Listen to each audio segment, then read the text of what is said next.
Jamais, sous jamais, when we bebo. Sous jamais, when we bebo. Sous jamais, sous jamais, when we bebo. Sous jamais, when we bebo. When we bebo, when we bebo, when we bebo, when we bebo, when we bebo, when we bebo, when we bebo. All right, you're so long. When we bebo, when we bebo, when we bebo, when we bebo, when we bebo, when we bebo. Okay. When I'm who be that? When I'm who be that? When I'm who be that? Say you're the lunch. When I'm face and say when I'm who be that? The baby and the day. Stop it, yeah. And not the baby.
I say what?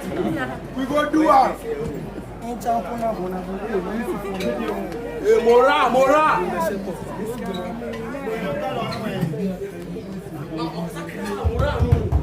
Okay, so we are still at the youth, the grand launch of NDC Youth Manifesto, empowering the Mahama. Yes, I'm going to launch this in UPSC. So, this year, for 1 hour. So, it means people are being seated over your beer. Preparation is ongoing. So, I became Mahama Beba. Yeah, preparation did. Papa prepare and Kasa say Mahama Beba. Say, I can't say Mahama Beba. Near the BBS session. So, right now, that's what they are waiting for. So, guys, share the live stream. Let's reach the audience. Yeah, share the live stream. Let's reach the audience. So please share the live stream. Let's reach the audience. So if you are new, don't forget to subscribe and share this video. See, I know if you are Jama, papa, Jama, possibly, and yes, more Jama, no possible.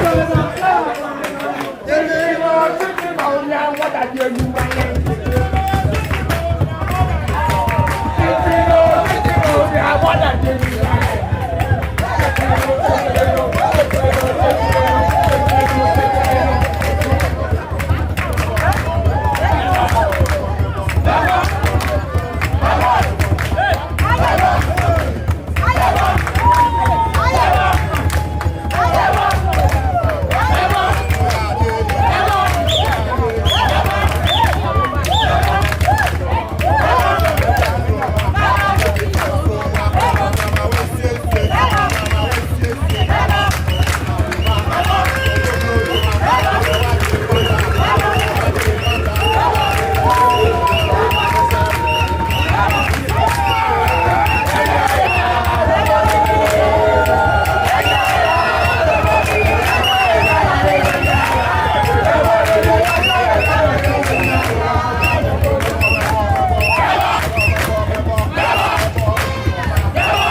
So we are still at the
say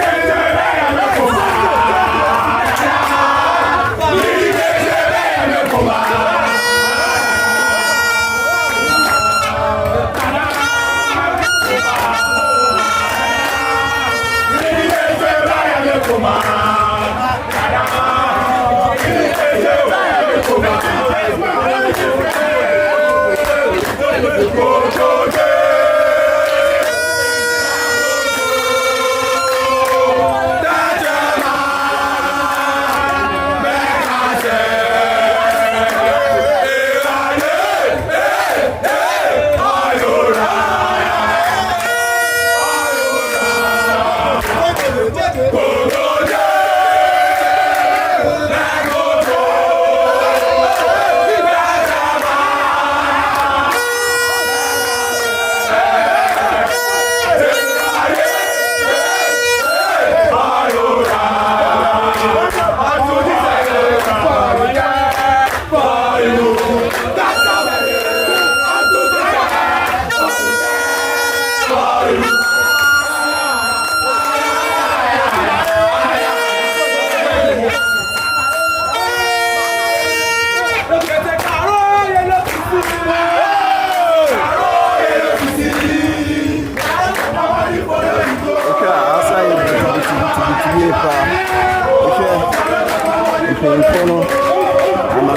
joining. Before joining, it was eating another day.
So guys, we can see us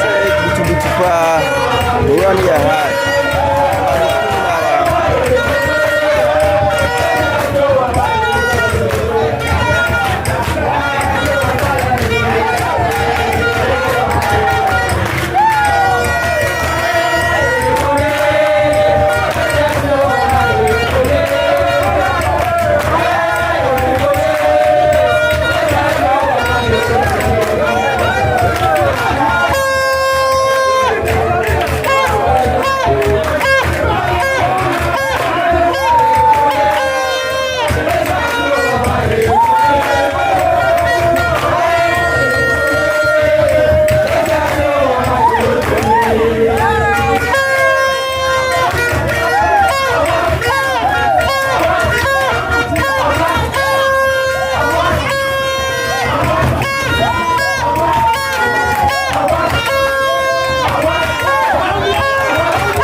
Because I'm doing it.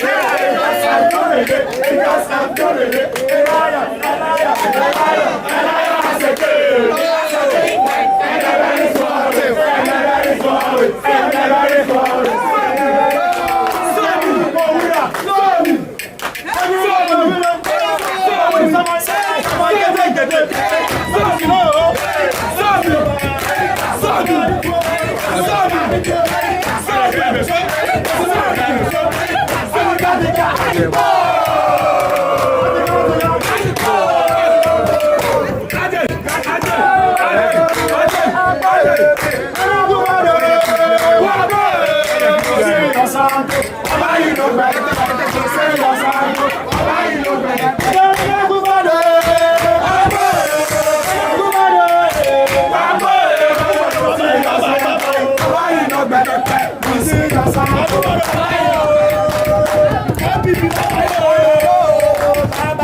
So, Jamanu Church Officer, Ebusia.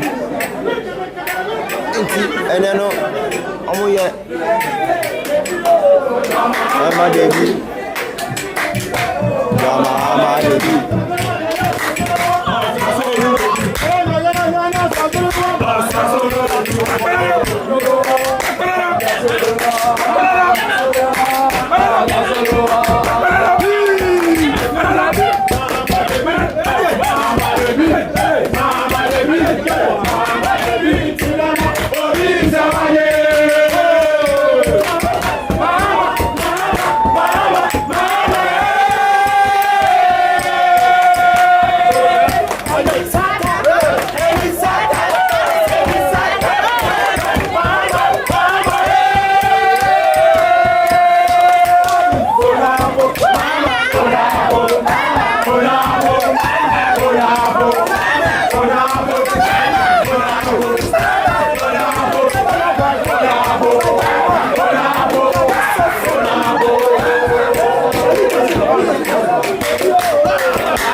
So, Busia, also Proto, so it will say first girls were, and then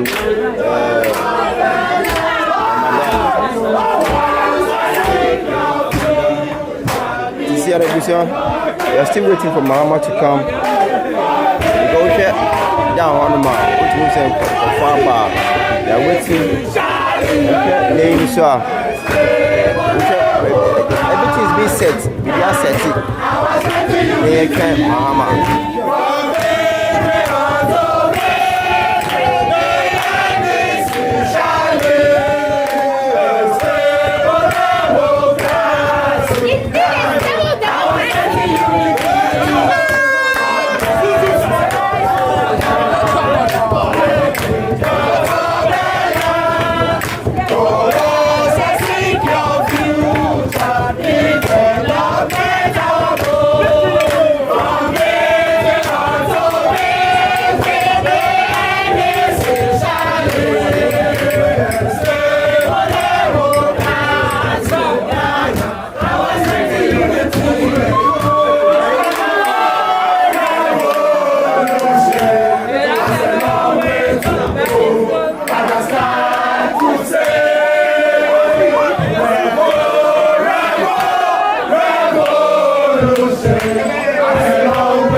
They are on heat.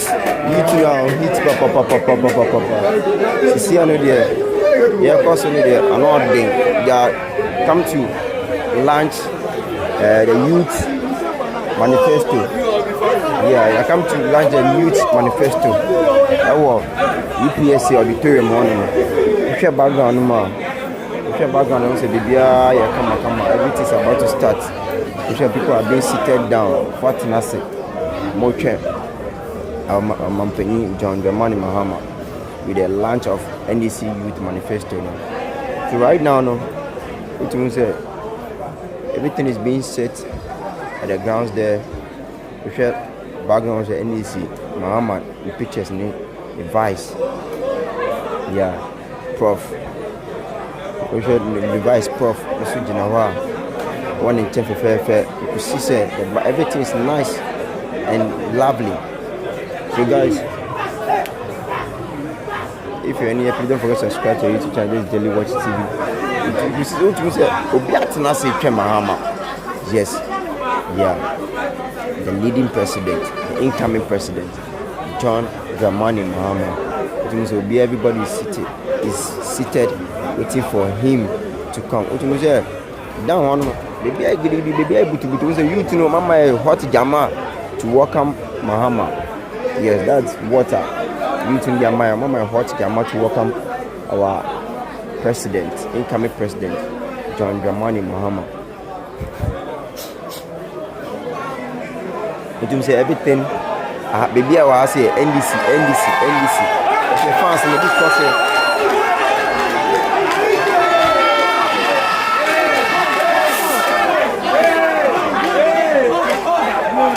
Wasn't there fans in the big cross fans in the big cross big Bokumbaku. Yes. Aite powers ebae. Powers ebae. Aite powers ababedua. Ama. Ibia ekoso come on. Guys, don't go anywhere. So NDC Youth Manifesto, they're launching the manifesto. Today I come to know the reason why they are launching the manifesto from Mahama and then the Vice. Yes. So today is the day that we want to know the reason why they are launching the manifesto. See, I know but actually say, you see, everybody seated. Maybe I can what can I say? Yeah, also come. Yes. Yeah, also come. Right now, no, we're waiting for Mahama to come.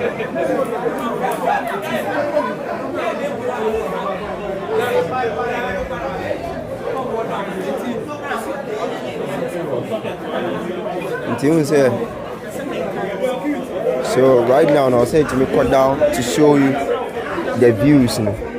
I say one of them there. They are cost for one of them. I say everybody need to know about it.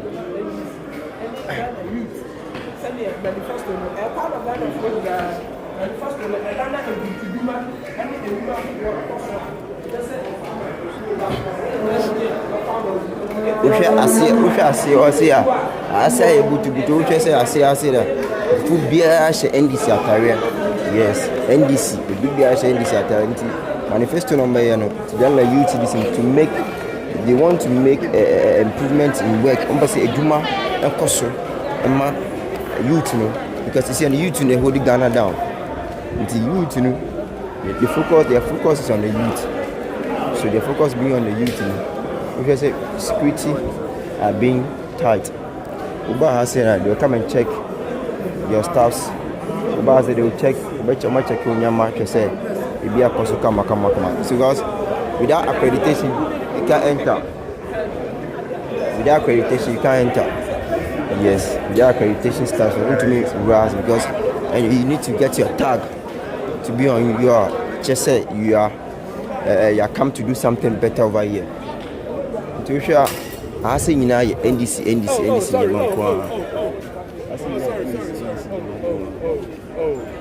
Yeah.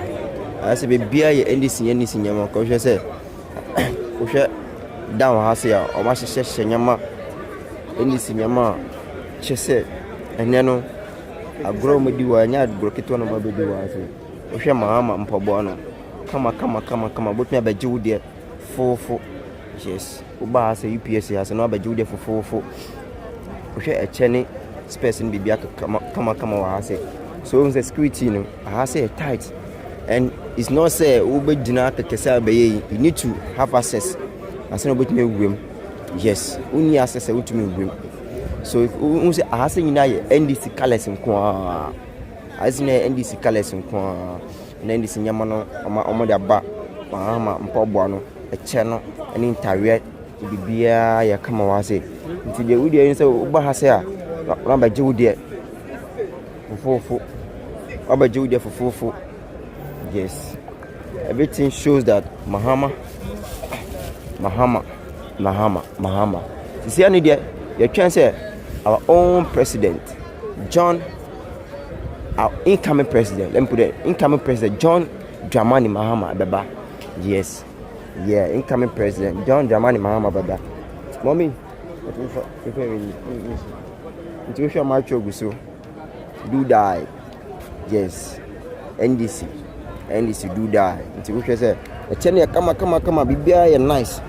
Nti no hwe we susu a match ogusu 24 hours. We so match ogusu 24 hours. The yin say obaba abaji wo de fofo. Yeah, price in fofo. Yes, uba hwe we 24 hours economy no na Mahama aka no enunye 24 hours economy Mahama aka no enunye. Next sancho foforo. The sancho foforo you want the black one or one? Yes, a channel also want the black one, 24 hours economy, you want the black one. First one, the green one, the black one, essence what? The red one, also, come. Do the answer about Judy when you buy UPSC, see the baby at all. Because one man can be said out. ɛna yɛwɔ ɛwɔ sɛ wei ni bi no ayɛ sɛ saa Nigeria foɔ no ɛna ɔmo sɛ chief deɛ no yes wabɛgye wo deɛ fofofo yes wo deɛ nso bɛba EPS ha sei no yɛ ɔsɛ woba ntɛm no bɛtum bɛgye wo deɛ ɛna yɛsan hɔ ɛna yɛde to nsa no yes no so kama nice fofofo ɛyɛ papa wo deɛ nso bɛgye wo deɛ yes and open be a contact me maybe I'll let the woman put her number on screen so that why there mommy watch me be say one or kakra and then they do ba mama ntina ba say odo be na wo Mahama ntina ba oba sagana mai dia di no won hu say oba so otume sagana mai Ghana edin Ghana nkoye omo nto nyama na se den skeni o se skeni o mai ni awu chire wo ba mo se ba ma akufo do kase yetiska so se ye bre yetiska so ye hu bebe wo okay nti hu se Mahama ba oba be ye bibia ba ma ske flow amani obi abaso obi aso okay baba cho botumi di udin ani bebia uto nyama in case so bi peso onye bia we Kumasi wife asafo wife nti ufi Kumasi na oba nti Mahama no don't na ufi Kumasi na oba Accra what you say okay nti Kumasi wife but emphasize na wa che me okay na o number no in case maybe obi peso obi o Kumasi peso onye bibisa na 0531 okay 400 okay 139 400 139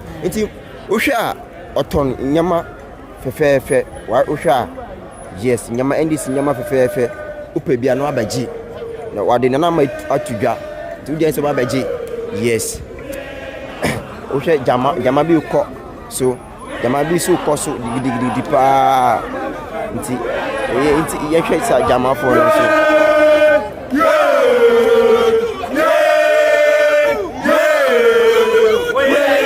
Mama beba, oh yeah, Mama beba, oh yeah, Mama beba, oh yeah, Mama beba, oh yeah, Mama beba,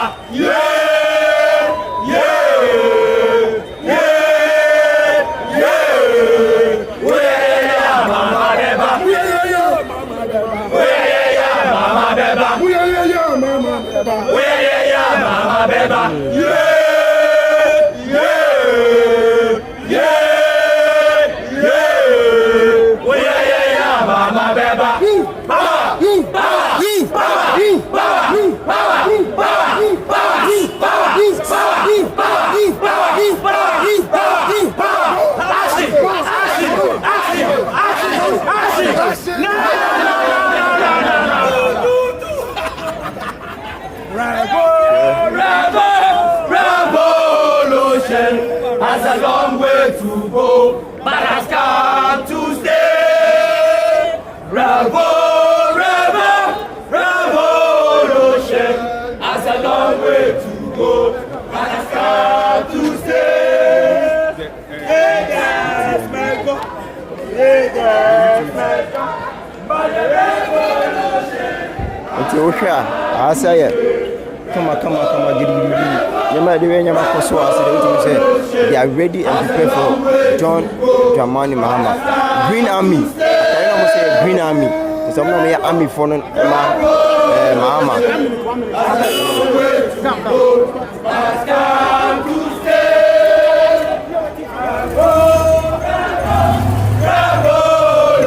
Don't go too much.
It's coming again, and the people say, hey,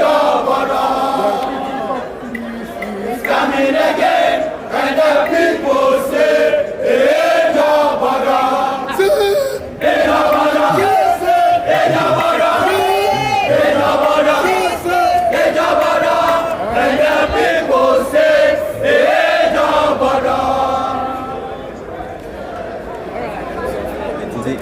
Abusia Green Army for no number asia. So I'm not army for no Green Army.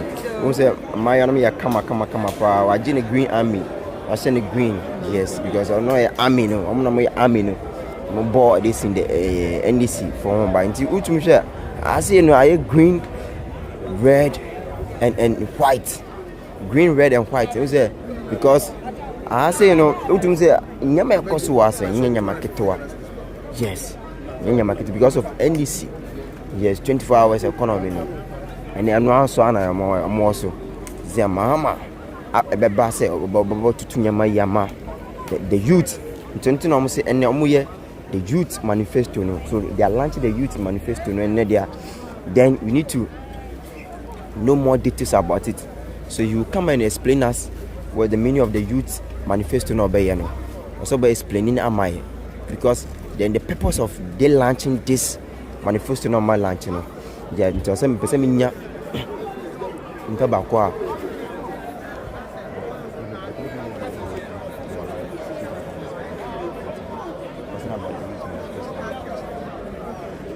life if what the purpose of being launching why are you here? So yenya one member to say need dim komo ya kakrebi e jam bache for say Salifu Idris okay boss yanka brofo na say twi okay so okay why are you here today and then the end now I'm here because of hope that I've seen in the NDC. And the youth of Ghana, we are in despair. And His Excellency, the former president, is coming to launch a manifesto for the youth. Okay. So I must be interested to know what he's going to tell us. Okay. Because Ghana, I can't run away from Ghana. Okay. I have nowhere to live apart from Ghana. Okay. And so therefore, I have to come and see what is going to tell us and what is the policies for the youth. Okay. And that's why I'm here. That's why you're here. Please, where are you from before coming here? Yeah, I'm from Adenta. Adenta, okay, yes. Medina Adenta. You're from all the way from Adenta. Yes. Okay, so the purpose of you coming here is you want to know why they are launching the youth manifesto, right? Yes. What is inside? Okay. Baba, do you believe that Mahama coming back will help Ghana? Yes. I have the hope in him because I've done something before that I can base on to say yes when he comes back. Having been sitting aside to look at what is going on, coupled with his experience, I believe he will do something for us next time when he comes. But they always say that so he need be idea and so obedi idea because of the say nyamana want to me what because it says it's like 4 years. So what me be idea for some years I want to me more than 4 years want to me nyahwia. Well, how sure we say 4 years abaka you able to revive or you able to build better Ghana for us? First of all, the timing. What does it say? Jesus, how long the way what you can tell me?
riders for NDC. I'm going to do as here. I'm going to be there one-on-one. Some of our riders for NDC for I'm going to do as here. I'm going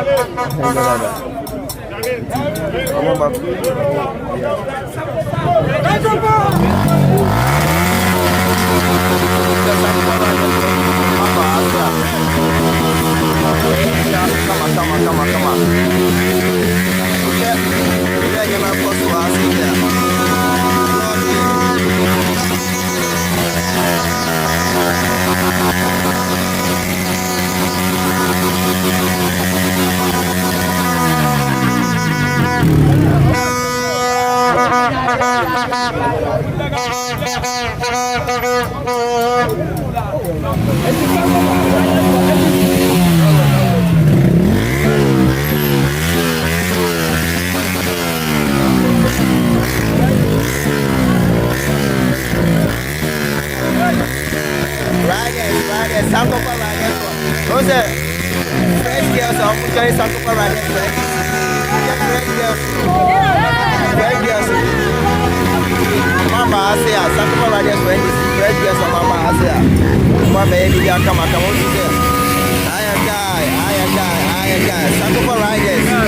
So is it that you are supporting the NDC or you are just a normal riders association that supports every political party? No. We are just riders just for NDC. When you see the logo and everything on our t-shirt and everything, it represents riders for NDC, not riders for any political. So what are your expectations today? The expectation is we wish the success that we come here today should be the success for the election of 2024 year. It should be peaceful and fair election. That is the reason why we want to make sure everything that goes on here is supposed to be on the same on December 27th. So when you see us here, we are riders for NDC. Riders for NDC. Thank you so much. Our special, when you see the riders, dispatch riders, Okada riders, any company career officer, any security company that uses motor is supposed to be under Sakura riders, because the legalization of the Okada is not basically on Okadas. Because when a dispatch rider is on the road leading towards traffic, he's scared because the police can arrest him at any time because of due to some certain inquiries, because they said with the riders and Okada is not legalization. So in terms of when the work is being done and when it comes on board out there, legalized work for the Okadas, at least it's our success. So we want to accomplish a mission that any place that you go within Ghana here, you see some riders, it represents your years that you have to know that riders for NDC, and also any rider in Ghana is under Sakura riders. So your name and your position? My name is Ibrahim. I'm the secretary. Another observation is that I am not seeing any female rider in your midst. The reason is we don't attach females when we are doing rallying in terms of the riders because of the injuries of the motor. We don't want to whereby link a lady inside, whereby because if a man sits at the back of a man, he knows how he handles whenever they are displaying a motorbike. But when a lady sits on a motorbike, she doesn't know the inquiries on how to hold a man when he's going to display the motorbike. That's the reason why we don't inquire them inside. My mother's name is NDC. My father, NDC. Everybody, NDC. So I know right now they are NDC. NDC. The full meaning of the NDC. The full meaning of the NDC.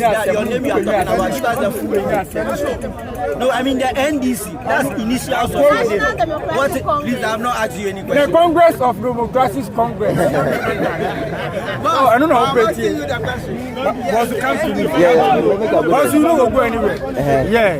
We are so why are you here today? Today, I'm standing for the motorbikes on the streets. That's why I moved to come. Because now we can wait.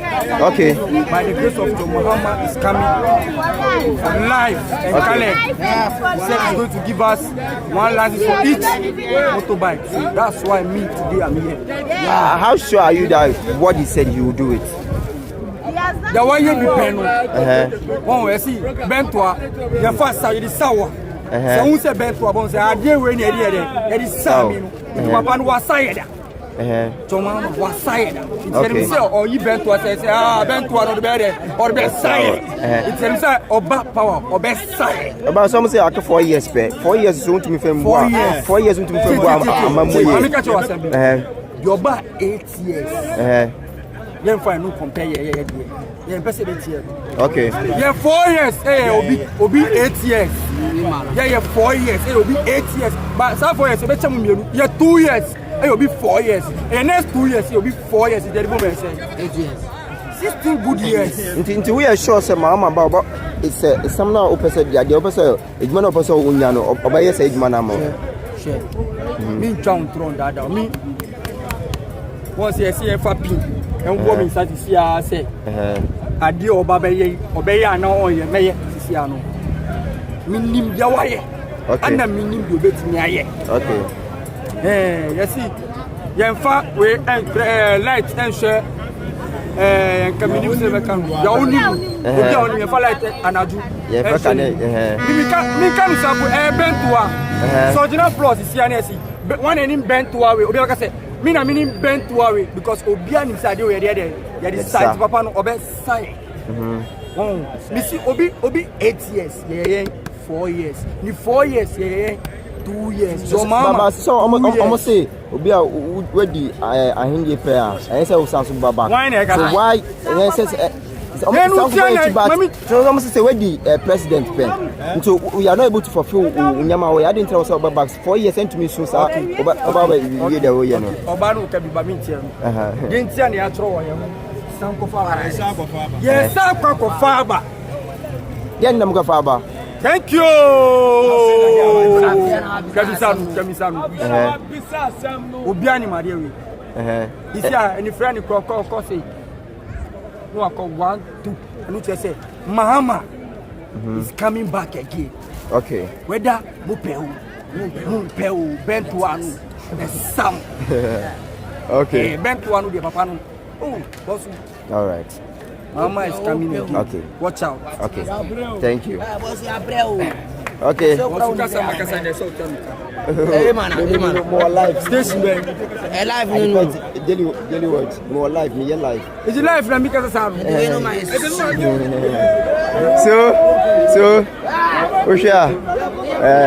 the people are here. The riders, no matter. Sankofa riders, no matter. But let's continue our conversation. No. Yes, conversation we need to a conversation also. So, as I was asking you that, what makes you believe that the coming back of Mahama will be a good profit to the Ghanaians now? Yes, the reason is that this change has never happened before in Ghana. Okay. We used to have new person coming after 8 years. Okay. And this is the case, somebody has been there before. Okay. He has the experience, his own experience. Okay. He came and sat down, looked at somebody governing for 8 good years. I believe he could have gathered some experience. Okay. And then know how to tackle the problems. All right. And this is my conviction. Okay. That he can do better. Mahama can do better. Yes. To your opinion? To my opinion. Mahama can do better. Yes. Because looking at his track record, and coupled with him sitting down, look at somebody. I mean, everybody who is given second chance would have done better. If you should die and go and face the consequences and say, come back to life, you know how to live your life. Okay. I think second chance is very, very good, and I think he will do better than somebody who's new. All right. Yes. Please, your name again? My name is Salif Idris. Salif Idris. Yes. Okay, thank you very much for your time. You are welcome. All right. So, guys, we are in it. Yes, we have young and vibrant ladies. That they are here to support the youth. That they are here to support the movement. Yes, young and vibrant youth. Ladies, they want to support the manifesto of the launching of the youth, So, we are here waiting for them. Say, remember, Koso, 101. And then. I will tell the people the truth. And if it didn't mean said, it will cost me my presidency. And this is the leader we trust. It will be a coach now, keep good. I promise you on more airports. I promise you on more harbor. And airport anyway, and harbor anyway.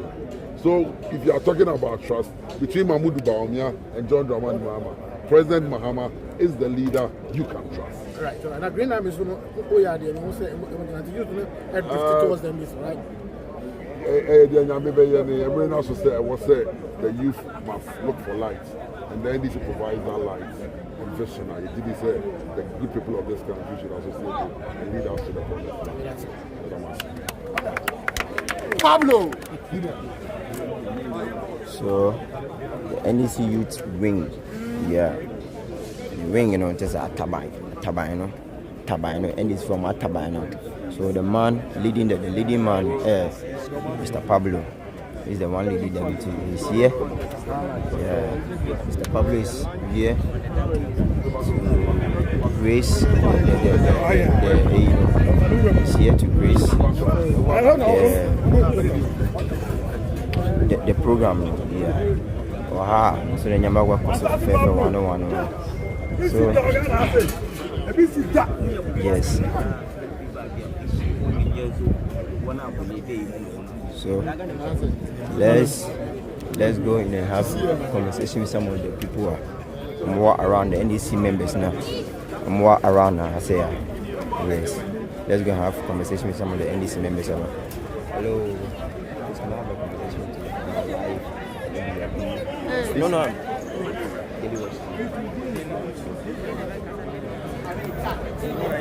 So, what are projects that they want to do and why you are here? What makes you believe that coming back of Mahama will benefit the youth? Yeah, that's it.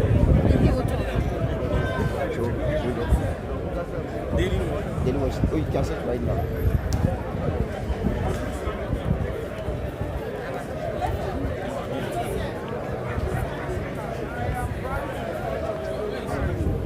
So guys, we are still at the place, at the venue. We are not going into. We are trying to get some people to have a conversation with them. Then we move on to the luncheon. We move on inside. Then go and see the lunch because some of the dignitaries are arriving at their destination. You can see that the youth are here in their numbers. Yeah, the youth are here in their numbers to.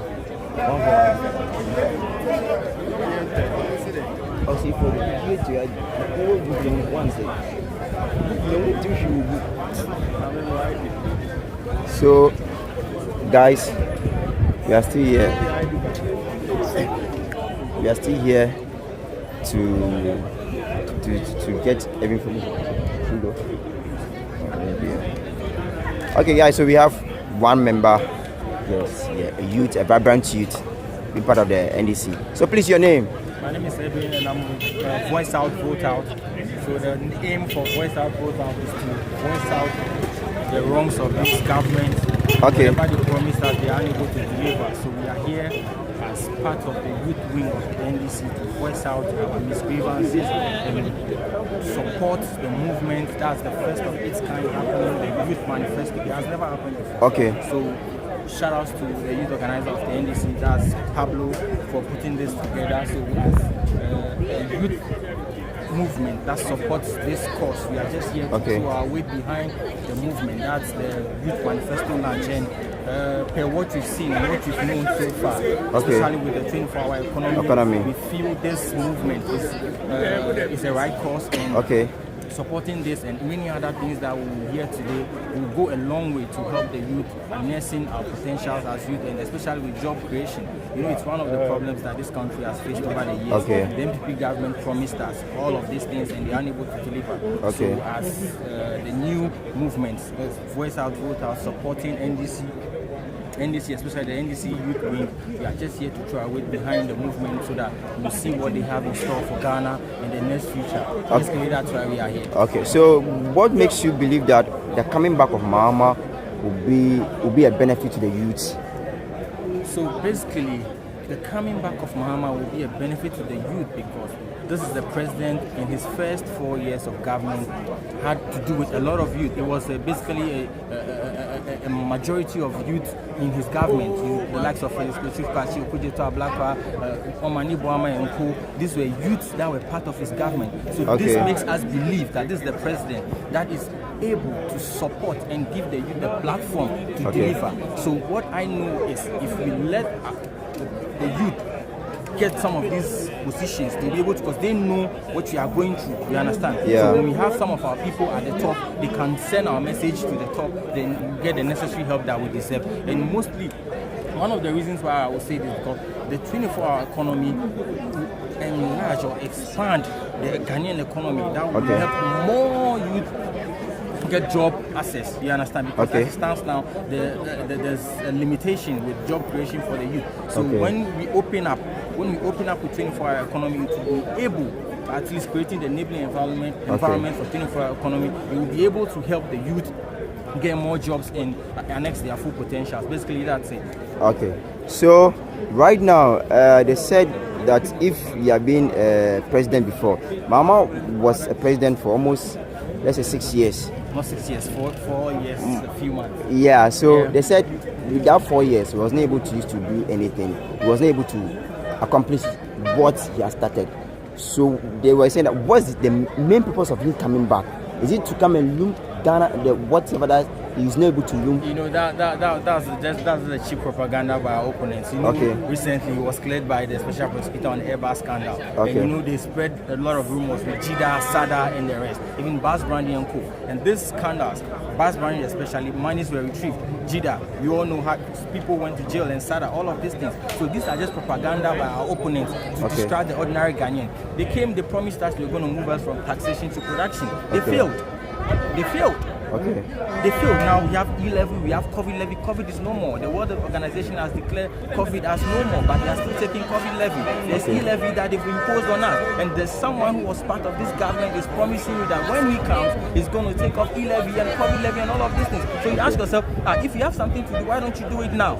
This Mahama had the best record when it comes to infrastructure.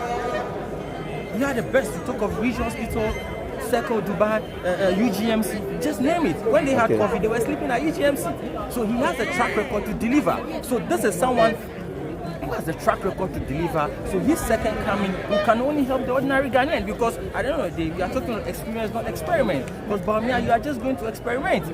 And with what he has done so far, he came as the economic minister. He's unable to deliver on his promises. He was having lectures here and there saying that, the economy is this, when the fundamentals are weak, the economy will expose you. But I don't know, the same fundamentals are weak, and the economy is exposing them. They are trying to run away from it.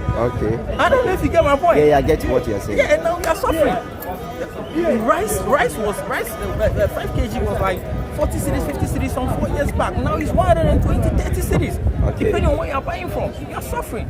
We are suffering. We are really suffering. So we believe that Mahama has done it before, and he has the capabilities and the potentials to do it. So giving him the opportunity to come again, to take us from this quagmire, because we are really suffering as a Ghanaian, as an ordinary Ghanaian, and the youth as I represent, they are suffering. So we need someone who can come and take us from all of these things, because Bawumia, I think he is not an option. Bawumia is not an option because this is not a time to experiment.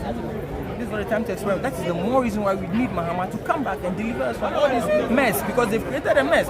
It's the worst president and the vice president in the Fourth Republic. We've never seen anything like this before. So what makes you believe in Mahama? I believe in Mahama because he has done it before. He has done it before. He's a selfless leader who has been there, seen it. The only problem I feel Mahama had in his first 4 years was trying to, develop this country. Because he's the president who has done a lot in his 4 years. I don't think I even compare Mahama's 4 years to Akufoaddo's 8 years. Because this is a mess. We are in a mess. When you check at the economic indicators during Mahama's 4 years and what we are experiencing, the dollar to cedi was somewhere 3 cedi to 4 cedi. Yeah, it was 4 cedi by then. Now, how much? We are talking of 15 cedi, 16 cedi. 15, 16 cedi. Come on, man. This is a real mess, and I feel we just have to rally our weight or support the incoming president. That's President John Dramani Mahama, because he has done it before, and he has the capabilities and the potentials to do it again. That's why, as an ordinary Ghanaian, I'm entreating all of us to voice out and vote out this government, this shambolic government. Thank you very much. Thank you. Please, your name again? My name is Edwin. Please, what position are you holding? I was a 10th president at MUG, and now I'm with the Voice Out, Vote Out movement for NDC. Thank you very much for your time. Thank you. So, guys, we are still in it. We are not done yet. We're waiting for the man to come.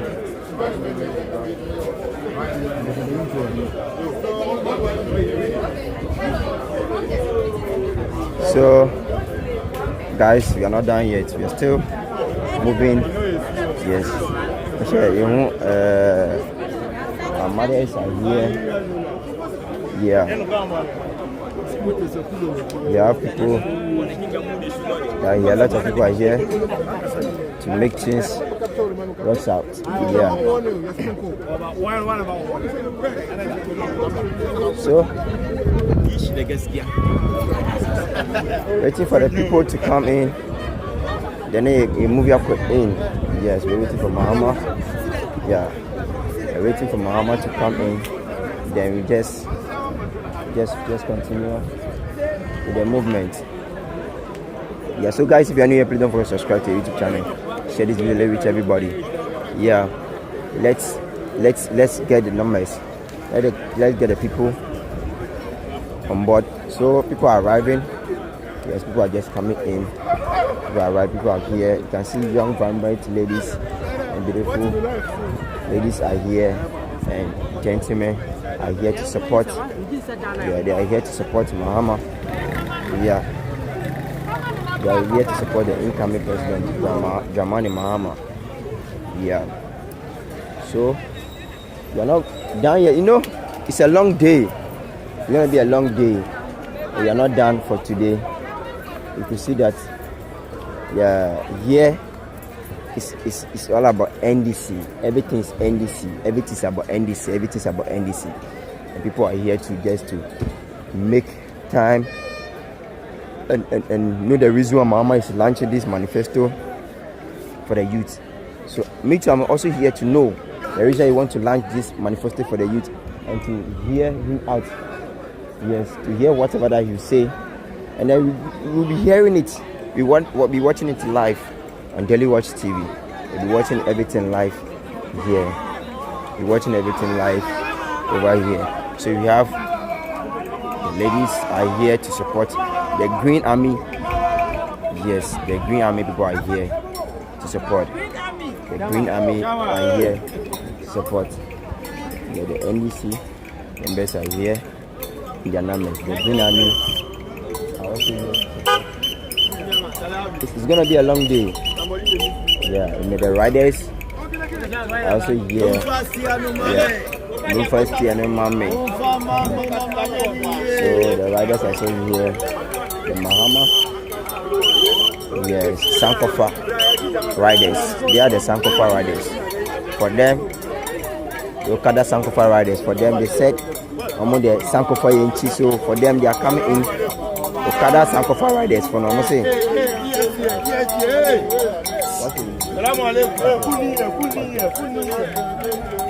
Okay, Emily Nola said you are asking this question.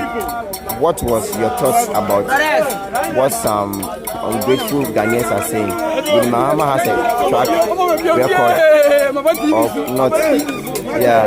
So you know the answer will be given to you by someone in the comments because she's asking that is Mahama having a track record or not? So guys, boot for boot, no matter who. Yeah, Mahama boot for boot. Come. Mommy, call Baba Daily Watch TV so. Untichi. And cry. The Prof said, okay, so but me can't actually about me I can okay. But I didn't know what I say.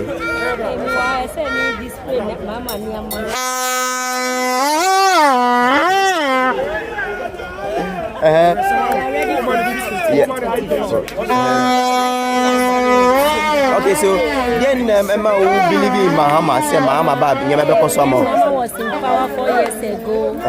Mama turned Ghana around. Okay, how did he turn Ghana around? Everywhere you go, you see the handwork of Mama. When we talk of hospitals, markets, and other things, okay, across the whole regions, you see the handwork of Mama. Okay. So we have to promote Mahama, yes, for him to come and help Ghanaians. What makes you believe that the coming back of Mahama will let the market women enjoy what people need to enjoy?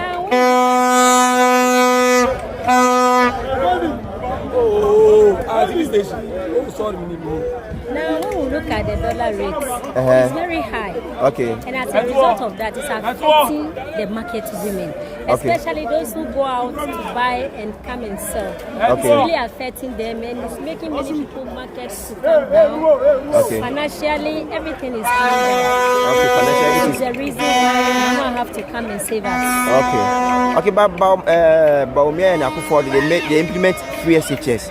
So as a free SHS, didn't any of your children benefit from As for the free SHS, they have said it's free SHS. Yeah. But indirectly, it's very expensive. How expensive is it? Because your children will go to school for 2 months and come home. You have to find extra teachers for them, which are going to pay huge amount of money. Okay. So it's not helping. It's not helping. No, it's not helping. Okay. Because when you don't have money to send your children to extra classes, it will affect the child. Okay. All right. Please, where's your location? Where do you stay? And your number? Put your number out so in case somebody wants to get some of the stuffs. Oh, I stay at Teshi. Shibleo. And please put your number out. 0245. Okay. 116370. Okay. So, but you say. Okay. Nti odi nyama to get autonomy Mahama any simple boy kama na there. Nti say opebia the number no that to get na friend no. When you be. Yes. To see we're waiting for the man, John Dramani Mahama. I could see say he's in. Yes. You see, we're inside. So us all inside in there. We are going in. Yeah. See, he's inside. So we are getting in. Yeah, too. You say Kenyano. ID. You can't just, people don't just know it. We check you before you go. Yes, sir.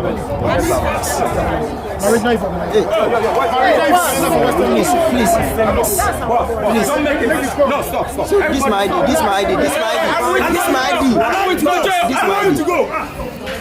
Hello, please, this my ID. Yeah, but you relax. Okay, so please, this my ID. Know that we have to search you. Okay, so guys, yes.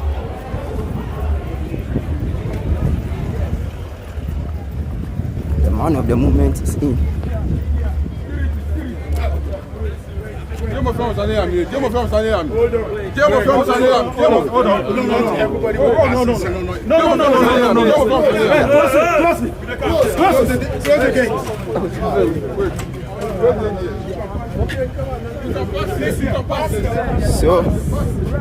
right now, John Jamania Abba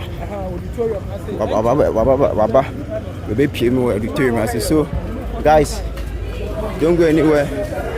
Please don't forget to subscribe to our YouTube channel. This Daily Watch TV and make action. So Mahama is here. Yes. Can everyone please find their seats and let's clear the frontage. His Excellency is on his way, but we want to do a few things.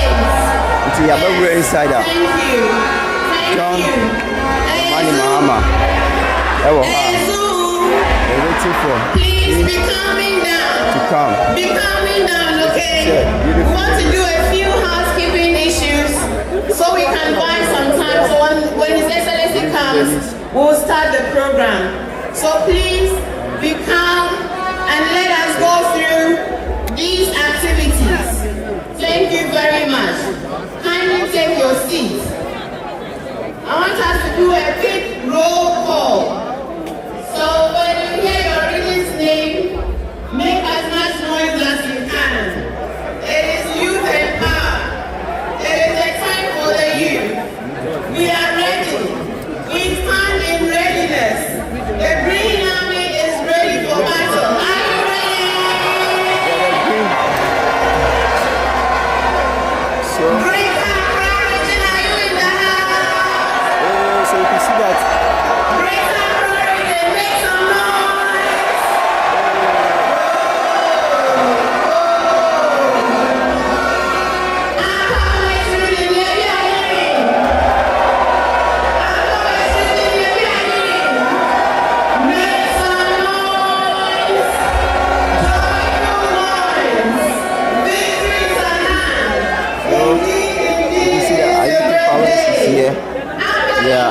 Ayuki Powers is here to grace the Congress.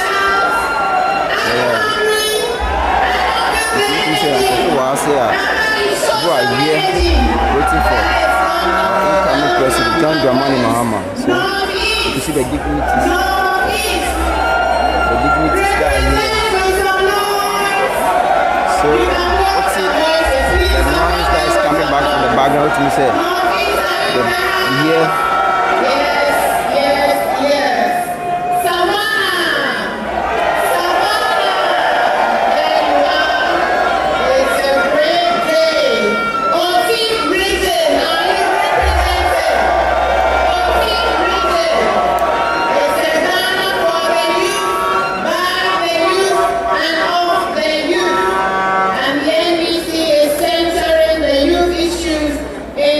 this election. The Volta region.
Praise the Lord.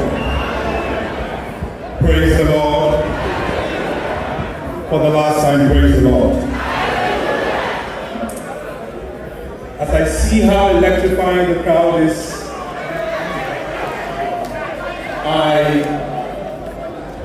I'm thinking twice of raising a song.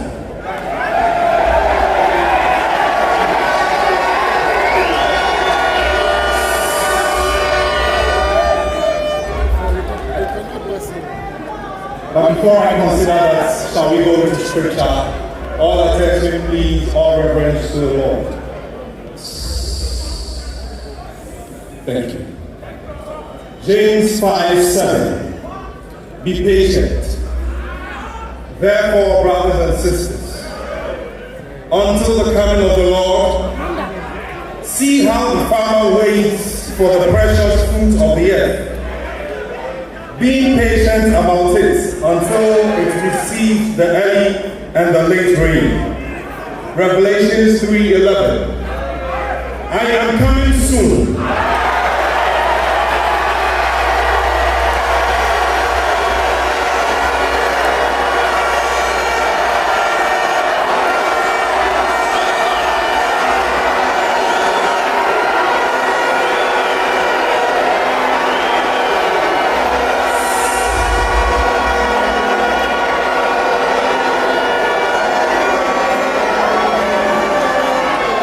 Amen.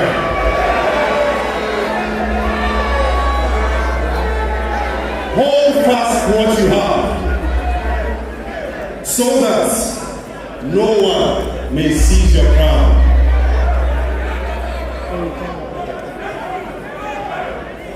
The last time when I raised the song, Honorable Fifi Kwete came and gave the exact words to the song, the original song, of which the anthem of the party was better. I am not here to raise that song, but I know there will be a little heckle here and there, but I'll do it all the same to the glory of God. Honorable Fifi Kwete, I'm going to sing the song. I know those in the other.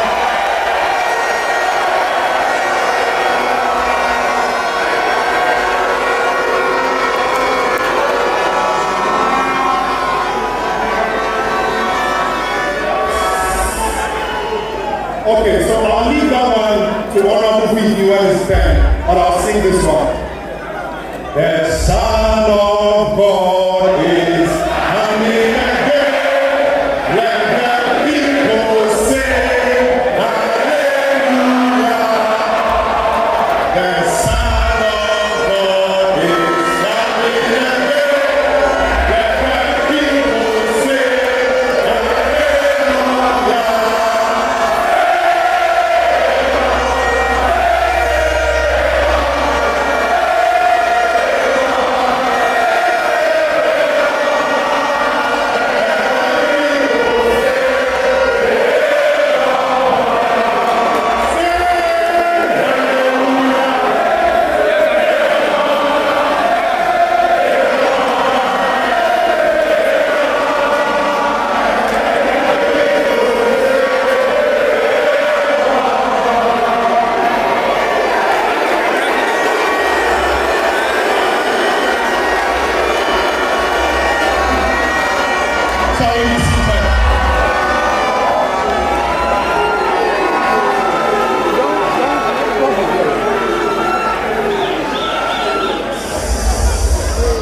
Shall we pray?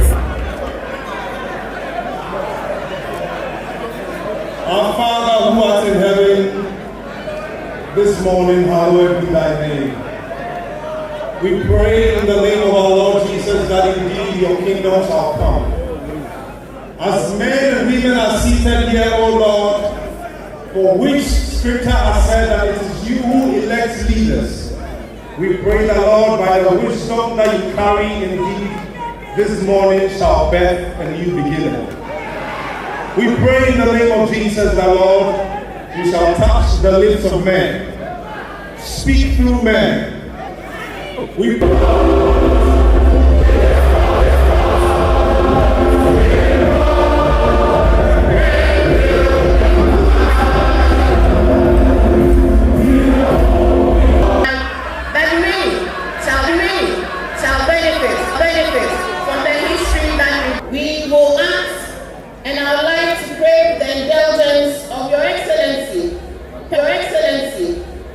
permit me to break some protocol and recognize first youth across the country to stand on our feet.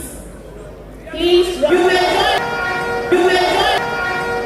Permit me to now do some acknowledgments before I introduce our VVIP dignitaries today.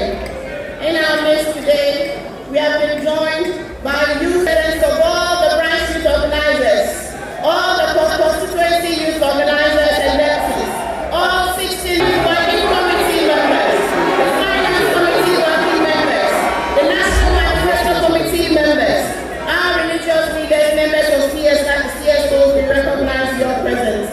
Members of the diplomatic corps, we recognize your presence, family.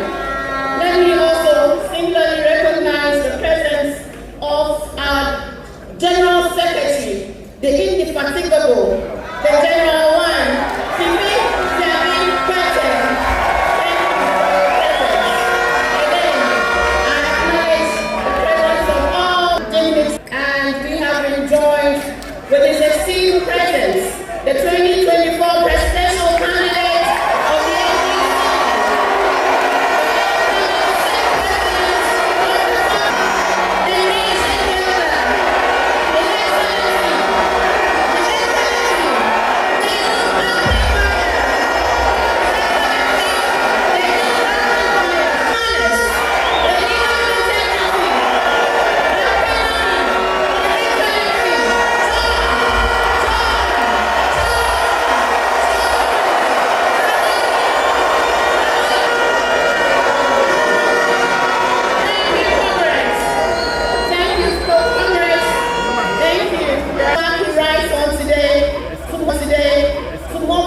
The youth voices for our nation.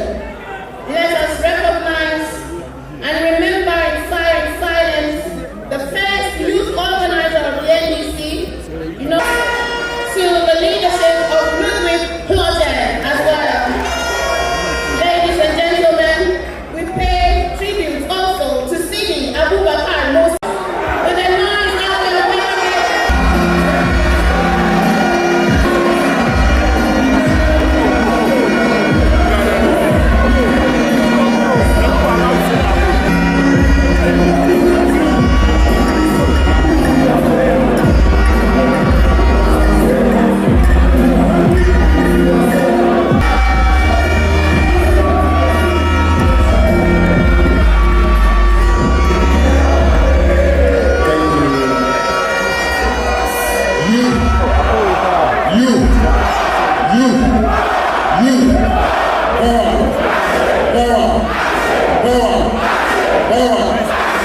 Are we ready for change?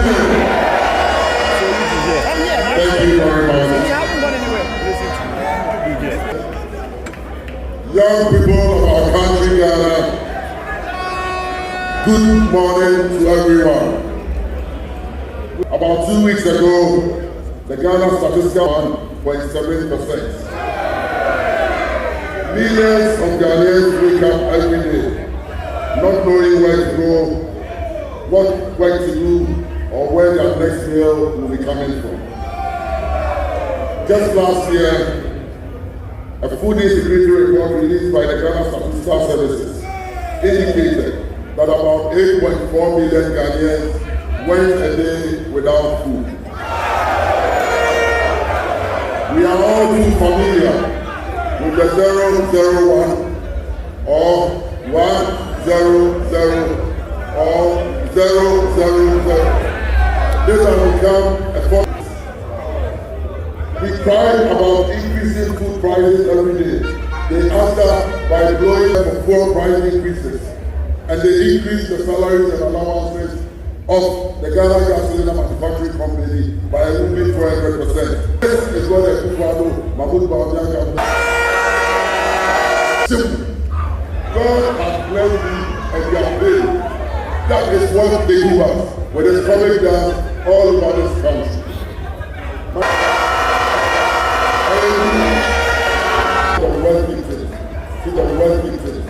Today, we call it Luka. hook up, but they are frustrated and are struggling.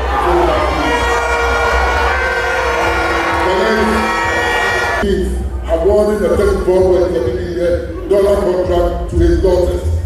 They don't also care if the future means that willing that slaughter forest to friends and families. The worst of it is that they attack and dishonor the memory of our founding father, Dr.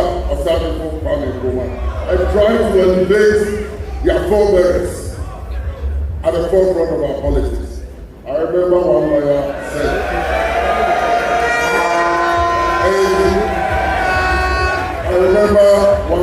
that when you go across the borders of this country and you mention J.B. Dankwa, they will mistake him for a footballer. At best, that's what they don't need. And this government continues to try to run down people like Osagyefo Kwame Nkrumah, the effrontery of it. For the last 7 years, we have watched our democracy decline gradually and accountability thrown to the dogs. According to 2024 Afro-Barometer report, President Akufo-Addo has grown increasingly heavy-handed, stifling the media and delivers the man who presided over one of the best economic conditions under the Fourth Republic. We know that this natural godly leader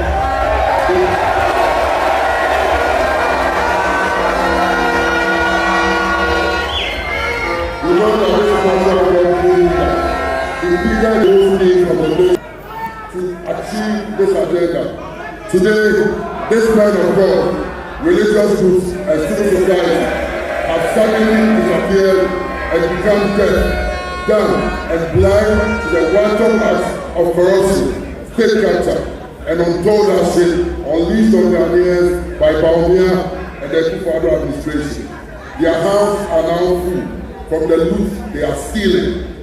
But of course, we know that their consultants are at work again.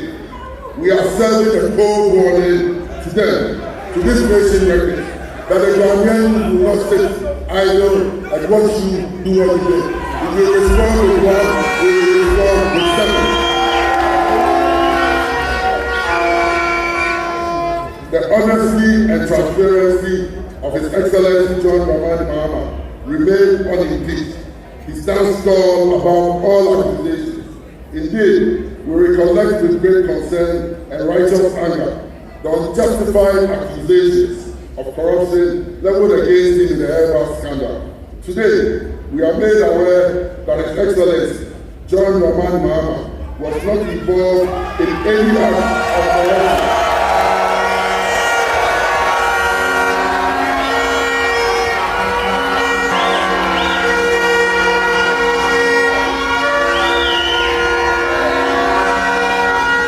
Today, we are made aware that His Excellency John Dramani Mahama was not involved in any act of corruption concerning the Airbus saga. The special prosecutor who was appointed by Opoku is against you and the NDC. We knew her and put heavily on you, but we are grateful to God that the time you have been vindicated. In President Mahama, it was not his faking. And he assured the new people of Ghana that he was going to fix it, and he truly fixed it. And it is progress.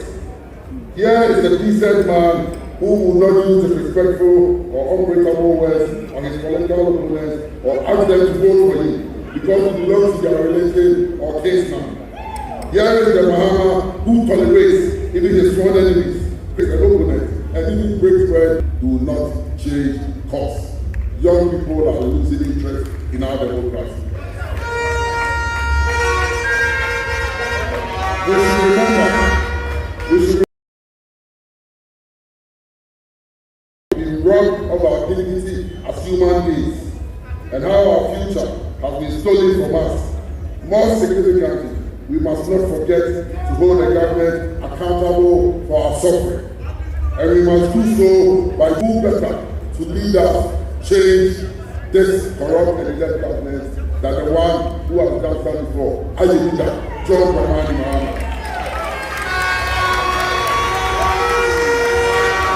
Finally, Uncle and Anthony, we want to assure you, and the three of us as your youth leaders, together with the many Ghanaian youth out there, promise you that the NDC youth wing and the youth of Ghana shall win youth power campaign in Nigeria.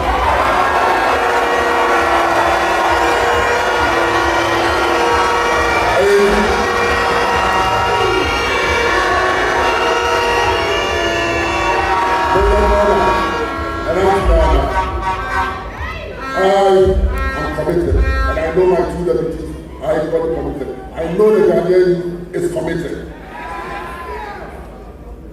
This election is our revolution without a gun. It's a revolution of mind and wit.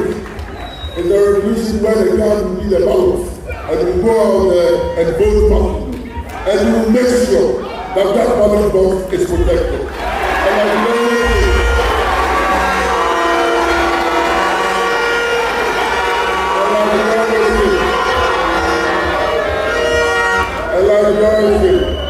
the NDC is law-abiding.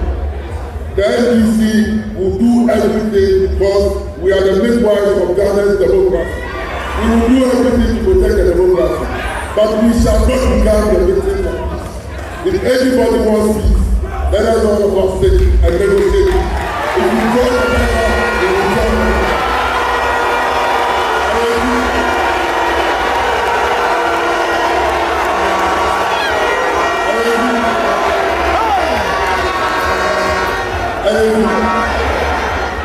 We will do everything as legal and law-abiding citizens.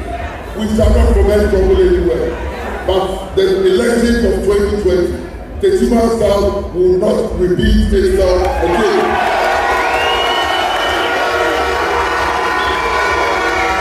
And we shall take power. And I repeat, we shall take power. Come on, do everything that we and the president of Nigeria. May God bless our hustle of young people. Long live the NDC, long live President Mahama and President long live Ghana, and long live the Ghanaians. Thank you.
as well, and we're streaming live on NDC Youth Wing TV and several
give him a round of applause as well.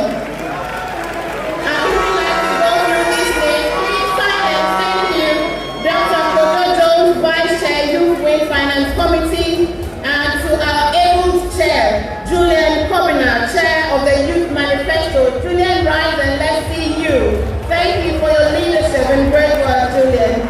And also I'd like to acknowledge Okaimita, Chair of the National Dr. Peter Palmer, Peter, forgive me. I missed forgive me. Our dear indefatigable National Communications Officer.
I want to begin by saluting the flag bearer of this great political party, the National Democratic Congress, the former president, and by God's grace, the soon to be elected President of the Republic, John Mahama.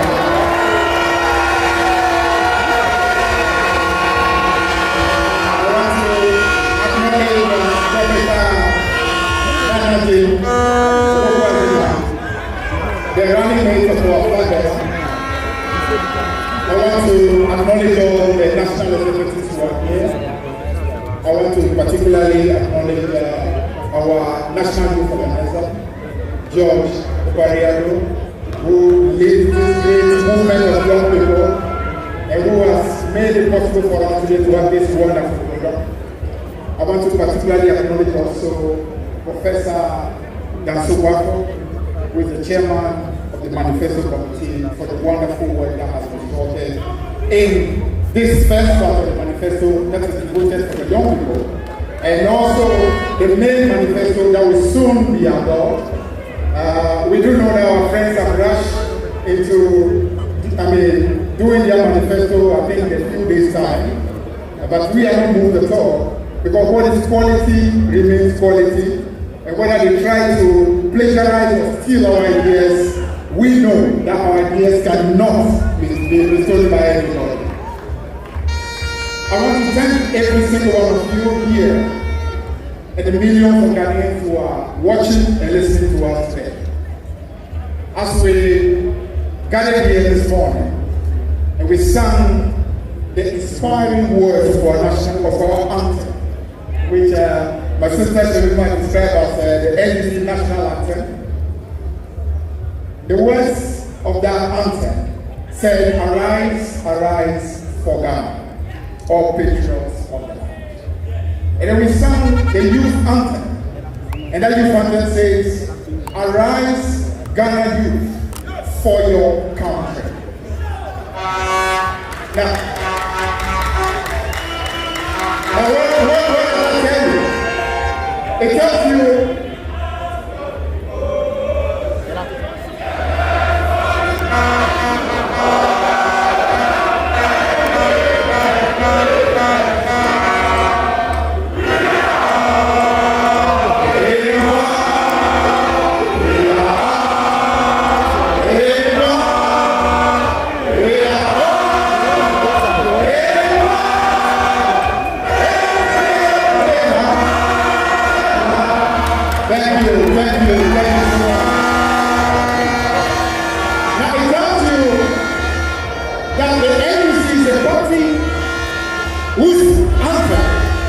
connects to the very anthem of the youth of our country.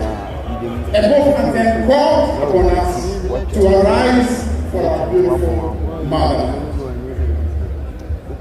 The destiny of this country is in the hands of you, the young people.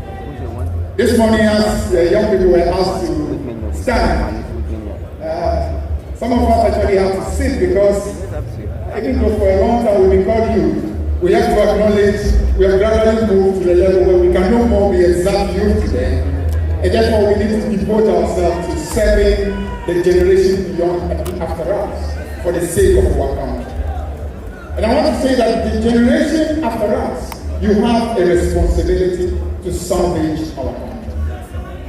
Today, the flag bearer of our party will take time to unveil to you the policies of this party whose heartbeat is after the destiny of our young people. You will elaborate plans, which plans we believe will set this country back towards giving hope and prosperity to our young people again. Over the last 8 years, we've seen the hopes of our young people totally crushed. I don't think there's been any time in our history, maybe prior to 1982, when we see so many young people want to leave this country in droves as we have seen over the last 8 years. It's sad. It's sad that this country, that on the verge of 2009, when the NDC came to office, we had young people who were trooping back to this country from the US, UK, different parts of the world, because they saw hope of a country that was again looking towards building back. And unfortunately, over the last 8 years, we have seen nothing short of the collapse of the economy of this country, and the loss of hope and the despair of our young people. Now, so we do know that the policies that are going to be unveiled today will begin to give you hope again. But the hope is not just in the policies, because you know, anybody can have a policy. Anybody at all can have a policy. Over the last 8 years, we have seen policies that have been unveiled. How many of you remember NAPU? What has happened to that? Because it was nothing but a scam and so-on policy. It was a policy that was designed just for votes. The difference between us and them is that we think about policy first for progress before votes. Our policies are meant for progress before votes. So when they think about power, we think about progress. And that is the difference between a party that cares and a party that only everyone votes for the sake of God. In John Dramani Mahama and the NDC, you are finding a leader of a political party that is not perfect, but a leader of a political party that has credibility and that wants to put the progress of our nation as number one.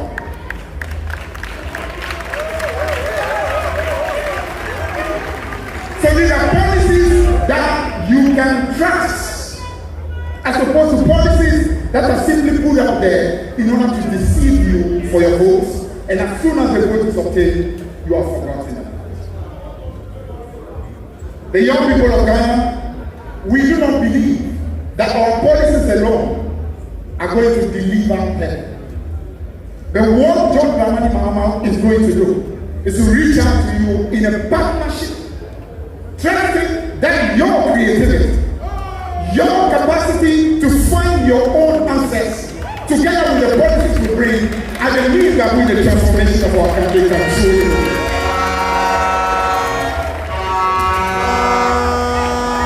So we want to thank you for this opportunity to reach out to all of you in your homes, in your workplaces, wherever you may be, asking you to give an opportunity for the flag bearer of this great party to reach out to you with detailed policies that you can trust. Policies that mean well for them. Policies that are not just telling you things for the sake of power, but telling you things truly for the sake of progress. So I want to thank you once more for the opportunity. And once again, Pablo and your team, thank you for this great opportunity.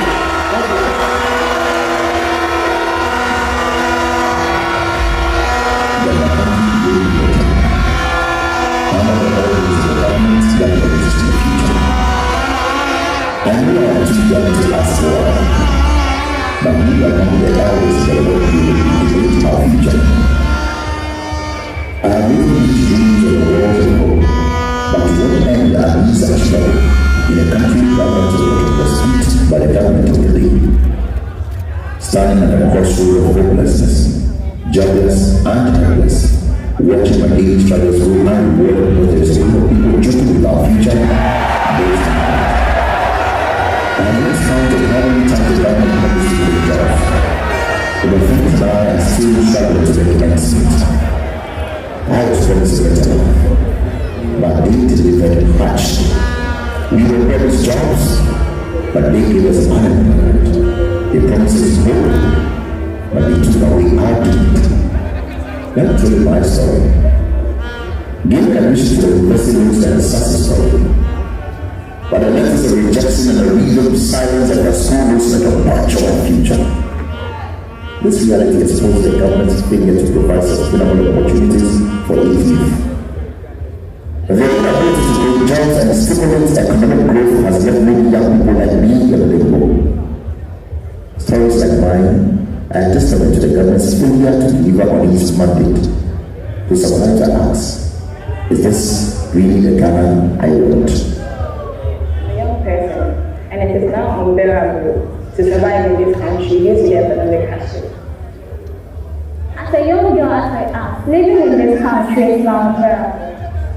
Talk about the EFB, we all know COVID-19 was some years back, but we are still doing that for COVID-19 and all that. But I feel like they should care about people, basically, so this is not the Ghanaians.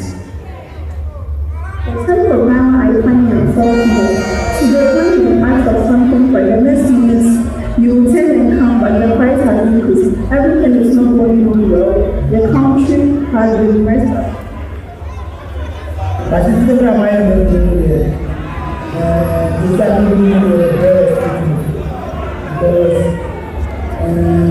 abandoning country wide or sitting on the top. Guy quiet to put on the Kakaya and quiet at night. I did just say, I'm not school, but not standing here. They are coming to see the downstairs. They are going to some of the people who did not have some of them.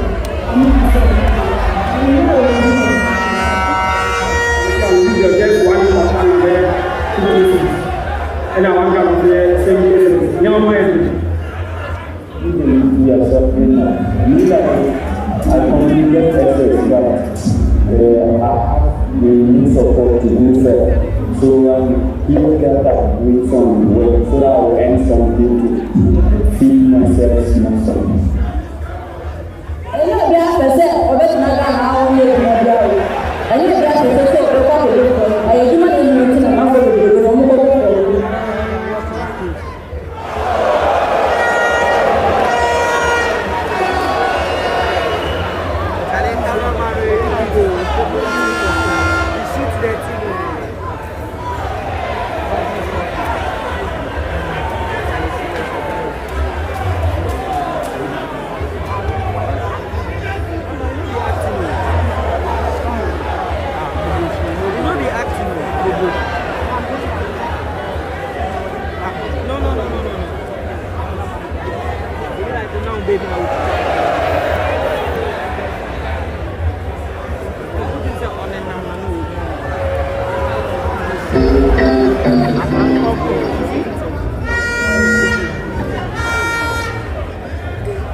And no matter how hard I work, we still use our salary to pay for the daily. Some of us are not able to afford that. Unable to pay our school fees. Many students have always complained of school dropouts because they are unable to pay their fees. And they promise allowance that they will even go. They are not even getting it. I went out to buy sanitary pads, and then it was 20 Ghana cedis, which is not supposed to be like that. Assuming that was the only one I was having on me, what am I going to eat that food? It's hard for us today.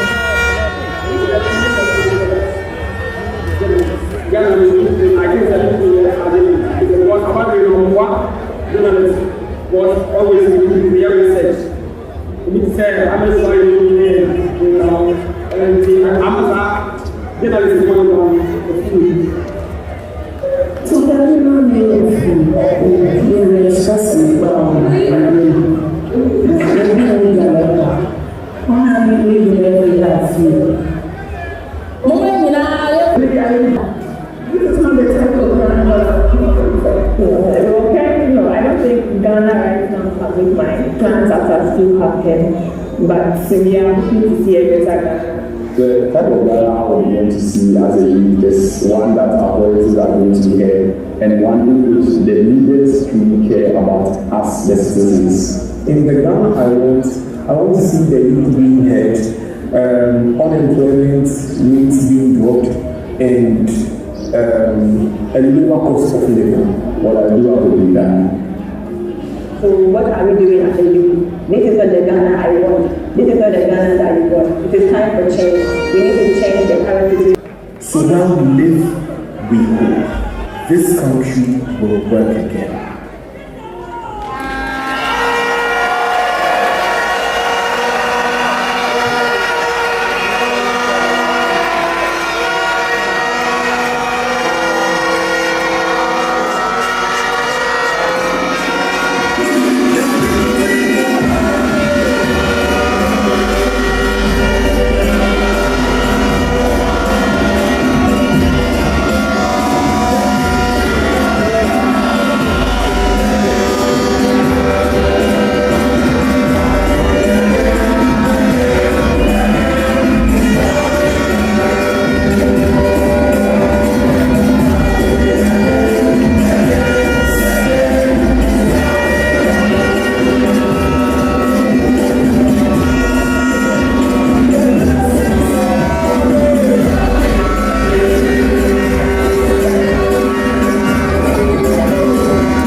don't want any emergency situation.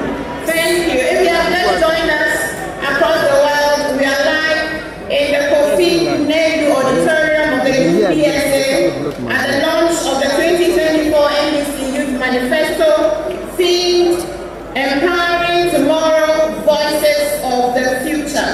Earlier, you heard the General Secretary of the NDC, Fifi Kwete, after which we showed you a video documentary titled Voices of the Future, where young people themselves spoke to us about their reality.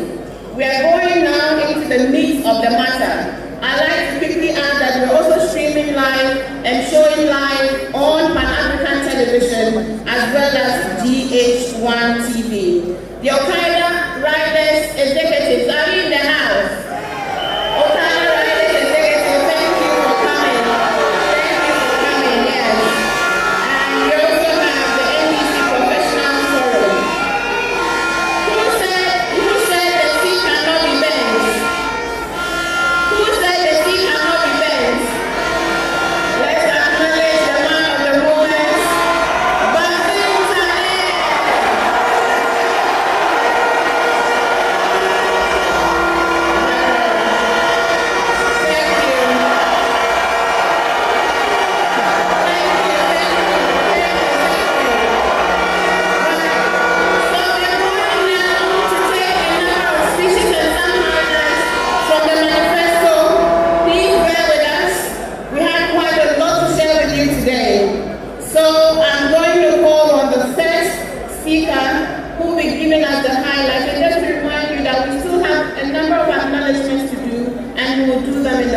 The program, please bear with us.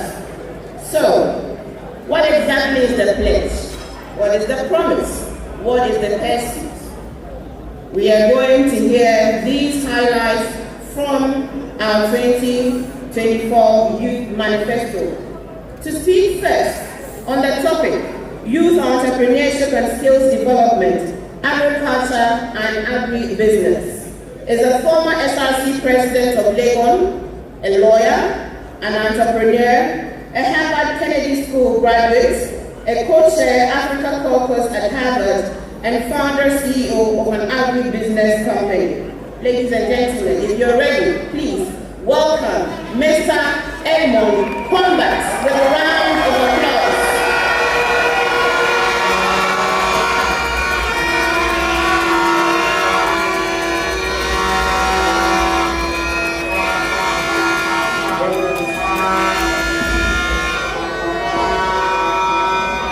President, Your Excellency, former President of the Republic of Ghana, and God-willing incoming President, 7th January 2025. Our Vice Presidential candidates, the ethically well-trained, culturally sensitive, historically prudent Professor J. Opoku. Mr. President, with your permission, I want to stand on the existing protocols to proceed with my presentation. Originally, I wanted to present a tale of two countries, comparing Ghana to that of Thailand, and to be able to contextualize what President Mahama and the NDC is going to do that is different compared to what has happened historically. So one of the things that I'm going to talk on is youth entrepreneurship and skills development. If you look at the case of Ghana and Thailand, around 1962 we had almost similar per capita income. Ghana focused a lot on theoretical education, and over a period of time we have done well, we've had a lot of the masters, the PhD, but in terms of economic development, Thailand has gone up and we have gone down. President Mahama, with the experience that he has, wants to change that. So what he wants to do is to focus on skill development. And the first thing he wants to do is a program he's initiated called the Ejumawura program. This program is going to ensure that every year, every 12 months, 10,000 businesses are established by young people. 10,000 businesses.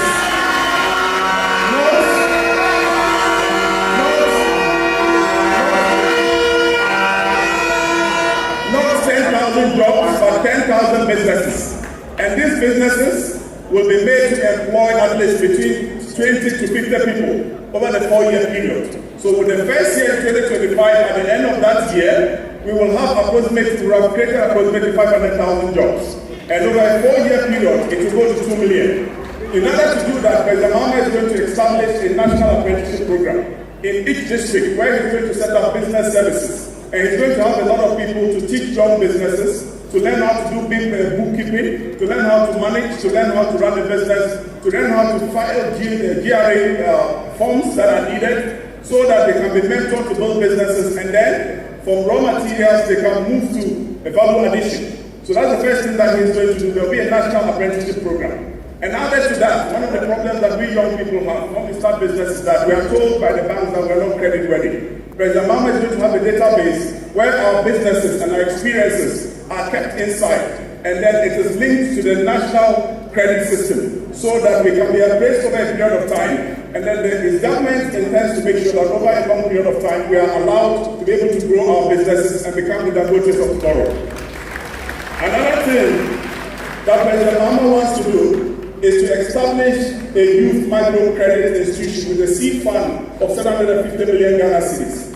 It's going to be in the form of a grant, easy access for you and me to be able to start our businesses. And then it's also going to have youth innovation and industrial parks in all the districts across the country. But one of the things that really interests me and makes me, grateful to be standing here is that I was born and raised in a small village in the Northeast region. I'm from Opoku. So most of the documentaries that were shared here, I saw myself there growing up. What President Mahama wants to do is things that are going to touch people like me and people like me who are in the audience and who are watching virtually. And one of the key things is that he's going to invest a lot in agriculture. And if you iterate the numbers, he's going to create about 2.5 million jobs.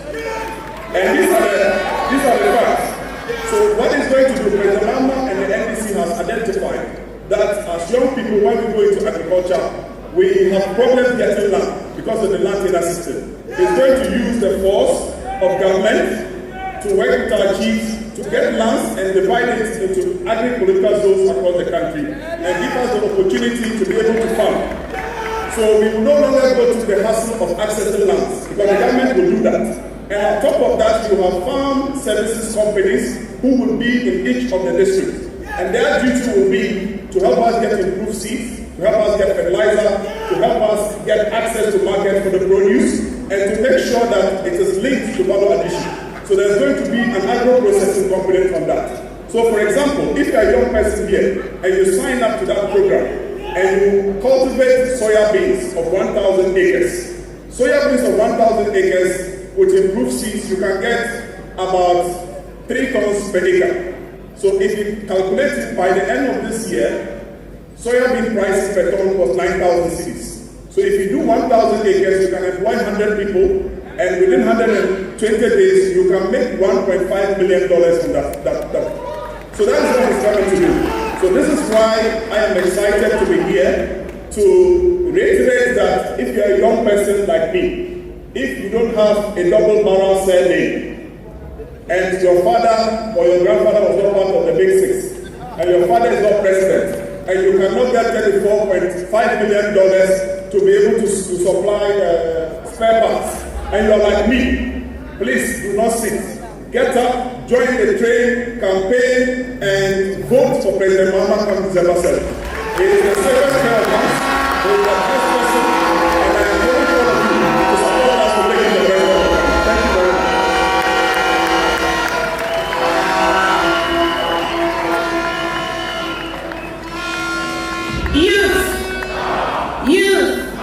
Youth, power, action. Thank you very much, Edmond Kwamba. We have the men, we have the women, and we have the youth. Next, we'll be speaking on the topic employment, job creation, and the 24-hour economy.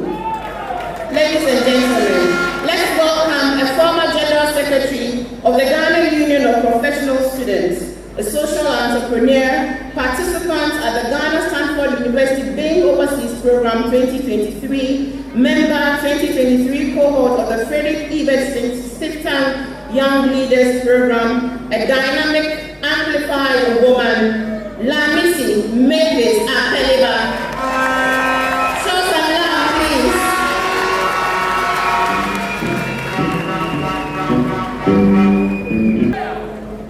President Mahama, Professor Nanga, and all protocols duly observed.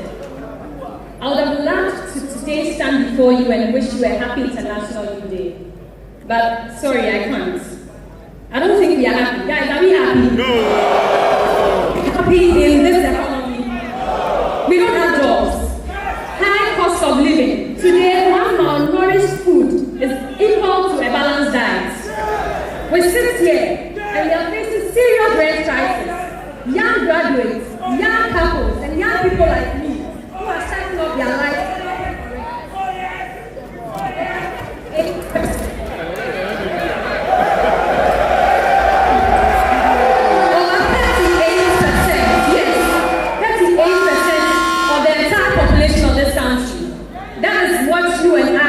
Occupy in this country, we are that significant. We are not just a decimal stuck in the corner somewhere.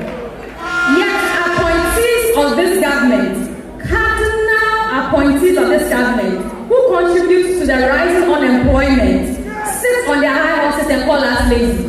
You and I, are we lazy? Guys, are we lazy? In fact, as it stands now, we can say laziness is part of the expensive things in this country. It's a luxury we can't afford because we don't have a choice. Guys, we need to be bold.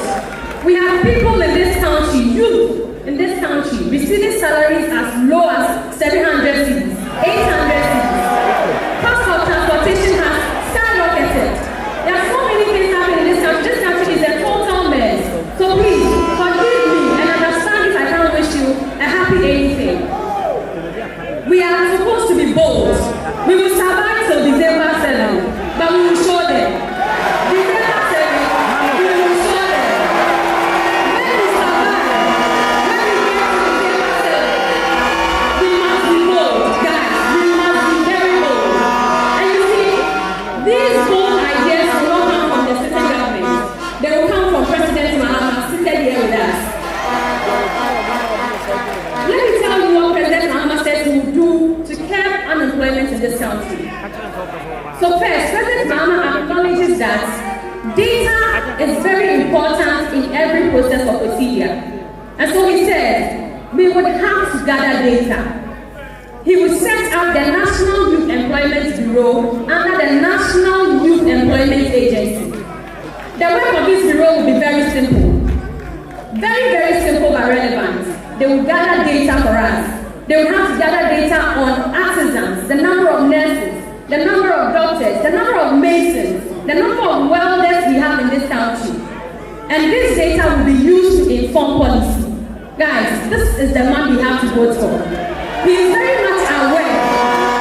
He is very, very much aware that we have wasted a lot of useful time with this government.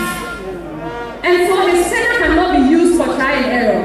So data will be used. The next thing, and you know, this is why we love him. He thinks about us, the youth. He says there's a growing and emerging economy called the green economy. And this economy he wants to take advantage of. So he will set up the Ghana Green Project, the Green Ghana Project, So the Green Ghana Project will do two things. It will kill two important birds with a stone. So he will provide us with jobs through recycling, so that the Accra we see that is dirty, we can use that, all the products, recycle them, create jobs, and safeguard our future by protecting the environment. This is the man who we must vote for. This is the reason why we call him friend of the youth. And to my personal favorite, guys, the 24-hour economy. When I speak of the 24-hour economy, are you not excited? Are you not excited? So on the 24-hour economy, guys, hello? On a game changer he is. He says we should give him the nod, and he will disrupt this failing economy for the better. Centuries ago, nations used to go to war through the barrel of the gun. These days, that has changed. We are in modern times. And war is by economic power, simple. This economic power, it depends on the number of products that you can have, commodities that you can have on several trading markets. And so 24-hour economy is telling us that we have a God-given gift of 24 hours. Ghana, China, US, we all have that. When you go to China Mall in Sphinx, or when you go to China Mall in Wager, and you get products over there that are cheap, it's because we have some people in China working all day to produce those products for us. We must return the gesture. What can we do? We must take advantage of the 24-hour economy. There are so many questions, some, objective questions, some the naysayers, and they ask, do we have the demand? Come on. Ghana, we have the demand. And if we produce and exceed the demand, we have over 400 million people, in West Africa. We will export these products to them. Beyond West Africa and in Africa, we have billions of people. If we have surplus, we will export to them. Now let's go. Let me give you this simple mechanism, guys. When you go to your local factory in your various districts and communities, you get there. We have Akosia for Ozia, we have SNL from 8 to 5 each day. And it's only Akosia that works in that factory because there's no space. So what President Mahama is promising us is that he's going to provide incentives for this factory. Tax incentives, security, name them all, appropriate incentives to ensure that space is created. 24-hour economy. When you meet the professors, the doctors who claim they don't understand 24-hour economy, tell them we the youth they call lazy. We have a formula for them to understand. It's very simple. Formula 1, 3, 3. Same job, 3 people, 3 shifts.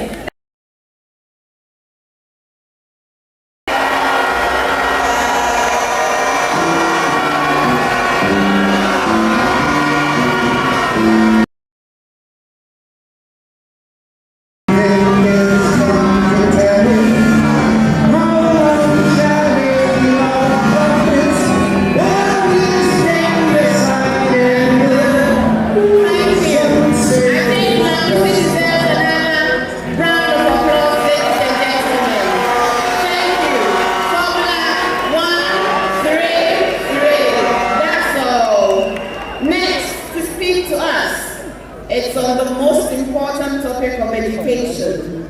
Ladies and gentlemen, let us welcome a former PRO or KNUST SRC, a volunteer with the Level Aid Committee, currently a public relations consultant who has been a student and knows and feels what it feels to be a student in need. Ladies and gentlemen, let us welcome Festus Muniso Azuro with a round of applause.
We don't want to travel outside this country.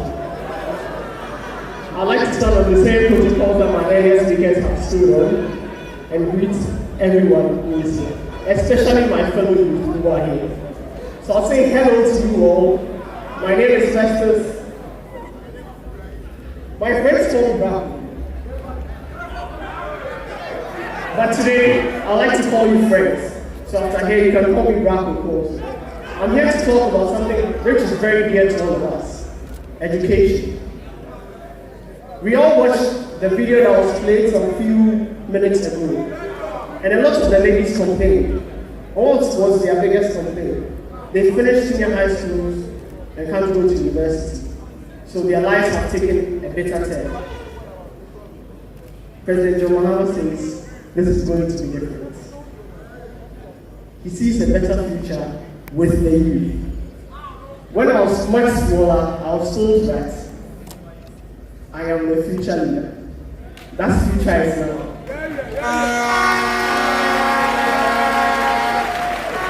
Personally, in this current state, I can't see it. But there's hope for all of us in the people, John and Jane.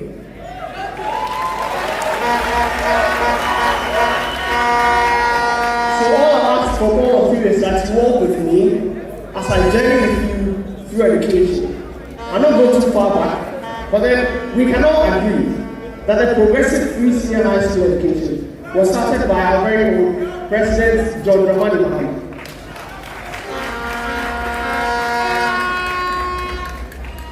First forward, President Opoku, he extends it to today's students, and that's where we are.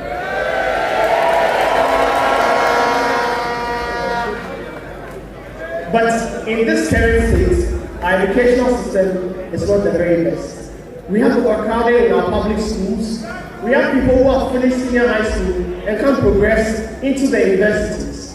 Now let me highlight a few of the policies that will change all of this and make our educational system better, so that our 24-hour economy can work very well, and all the other wonderful policies would have Ghanaian hands to make them work.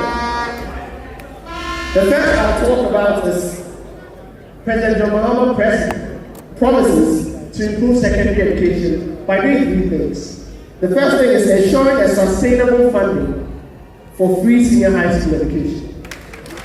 And you will admit with me that our free senior high school has been touted to be the biggest achievement, yet there's no fund to support it.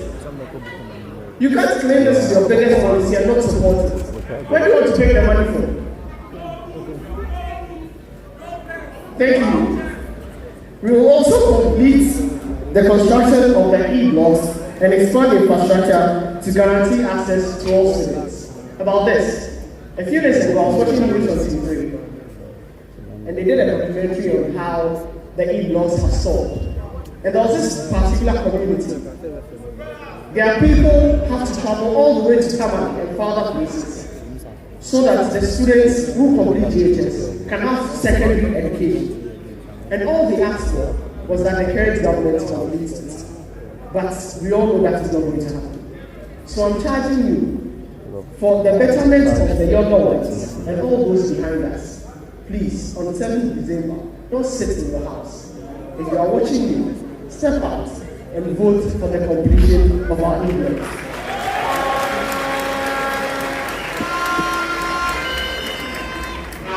We saw a lot of the artisans in the video before, telling us how a lot of people are falling short. What President Mahama is promising is that there will be a commencement and an establishment of a regional TVET Center of Excellence, which will be integrated with fabrication laboratories, which are equipped with 3D printers, not just any kind of printer, but 3D printers, and other state-of-the-art facilities to promote innovation and stimulate real work environments. With these, we move from the old way of training people to a more globalized system where we train manufacturers and thinkers who understand the system. This one I want all of you to hear. President John Mahama promises to extend free SHS to cover the private senior high schools.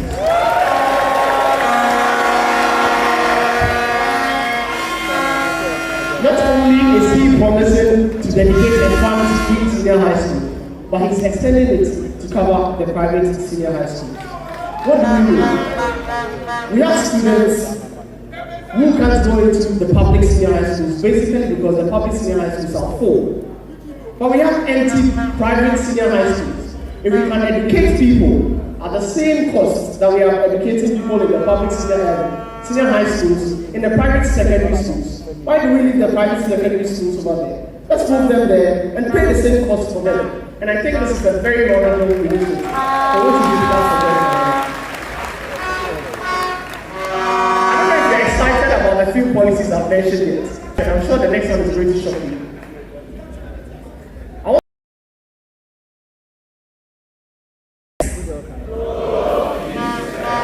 No fees stress.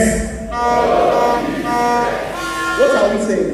President John Mahama is simply promising that 1, for all university entrants into level 100, you are not paying academic fees.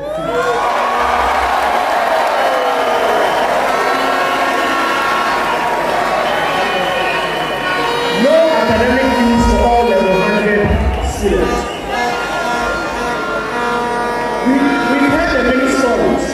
We've heard many stories about students who finish school with 6 A's, 7 A's, 8 A's, and we have to start crowdfunding sources for them so they can enter into university.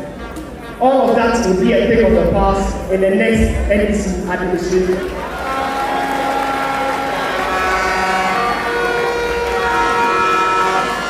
The second part of this policy is the student loan transfer class.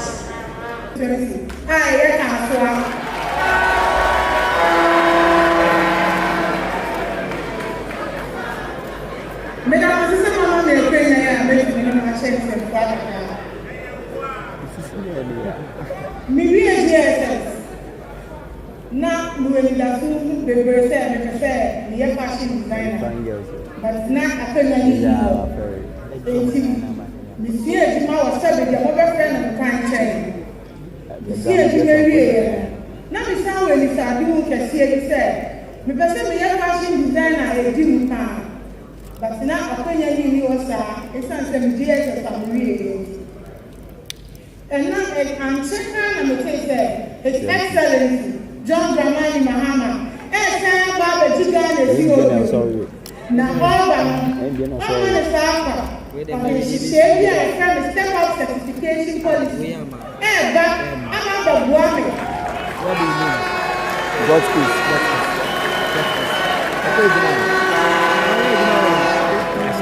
Oh, I'm the woman. I'm already starting on the walk. I'm the person who goes to home. I'm sharing investing or the man of it.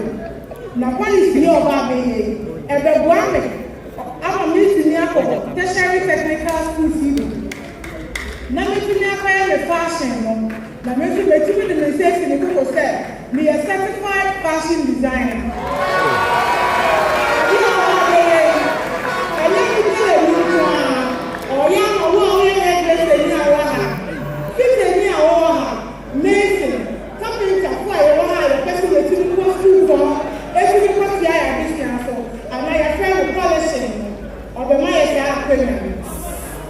His Excellency, that's the original policy money, or some the one apprentice program, that's a national apprenticeship program.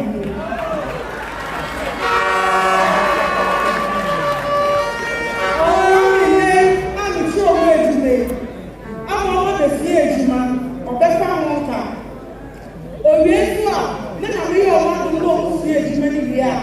But some people will say that I will make immediately on the shot, not make immediately age.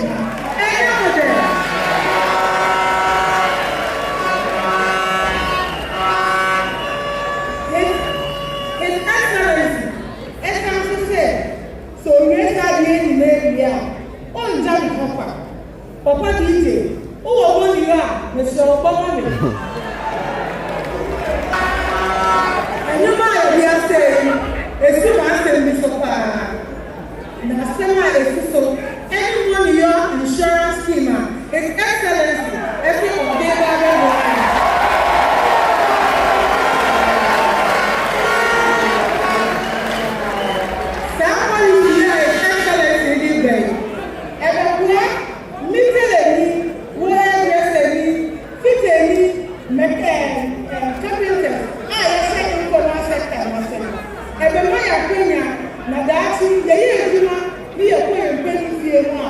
Yes, we see me here. You see me na kakra ebe mo echi do.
The topic you'll be speaking to us on is ICT, innovation and digital skills.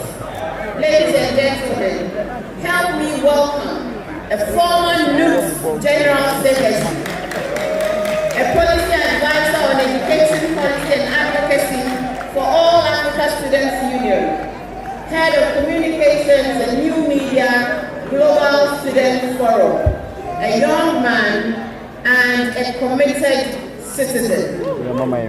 Let us welcome with a round of applause Divine Eden Kotode.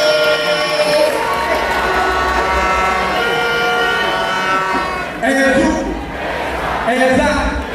you, power, action. Thank you very much. Your Excellency, the incoming President, John Dramani Mahama, our incoming Her Excellency, the Vice President, the next Vice President of the Republic of Ghana, Professor Nana J. Rollins. Distinguished guests, party leaders, good afternoon to you all.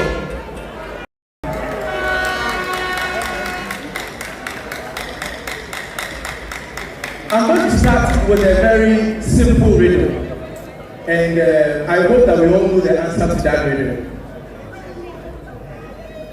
I was a running mate in 2016. I touted myself as the economic whiskey. Upon coming into government, when the economy beat me like a drum, I quickly pivoted my area of expertise from economic management to digitalization. Who am I?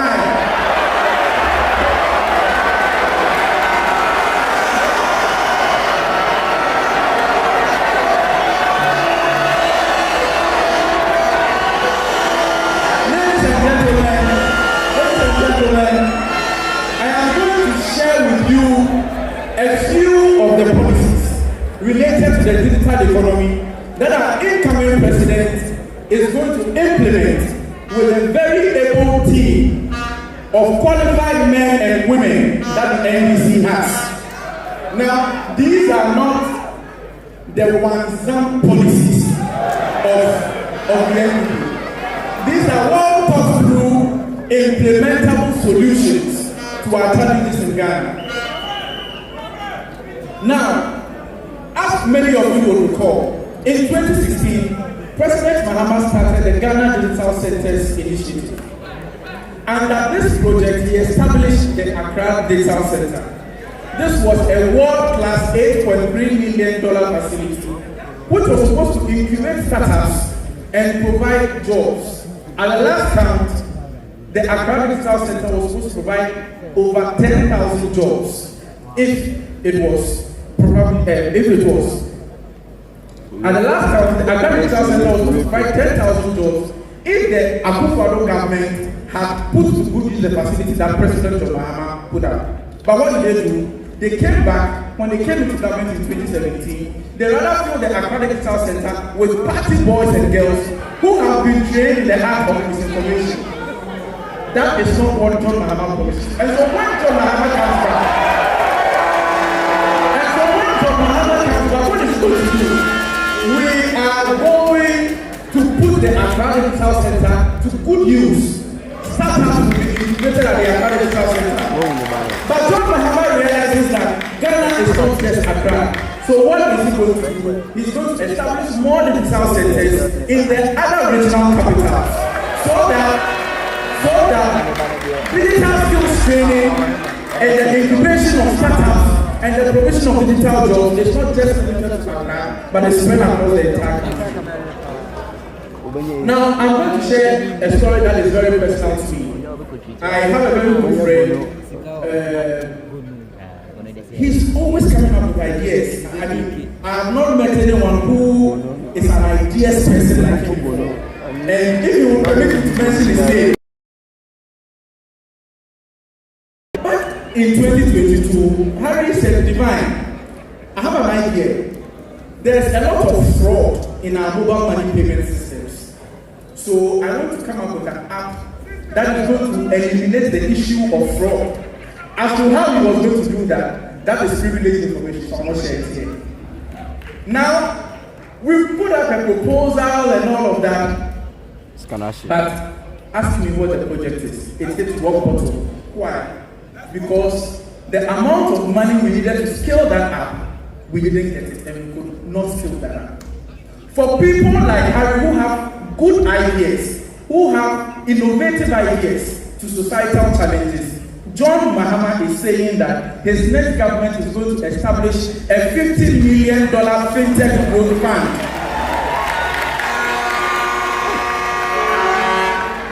Now, what is this fintech growth fund going to do for you? It is going to help you with grants or soft loans that is going.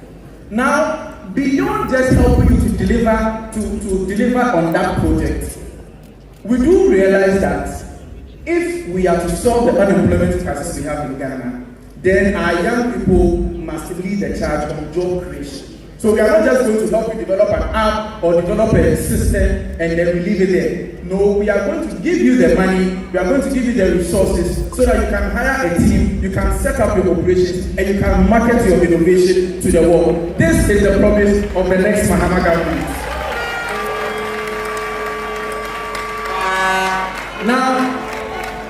Now listen to this. This is a very, very interesting one.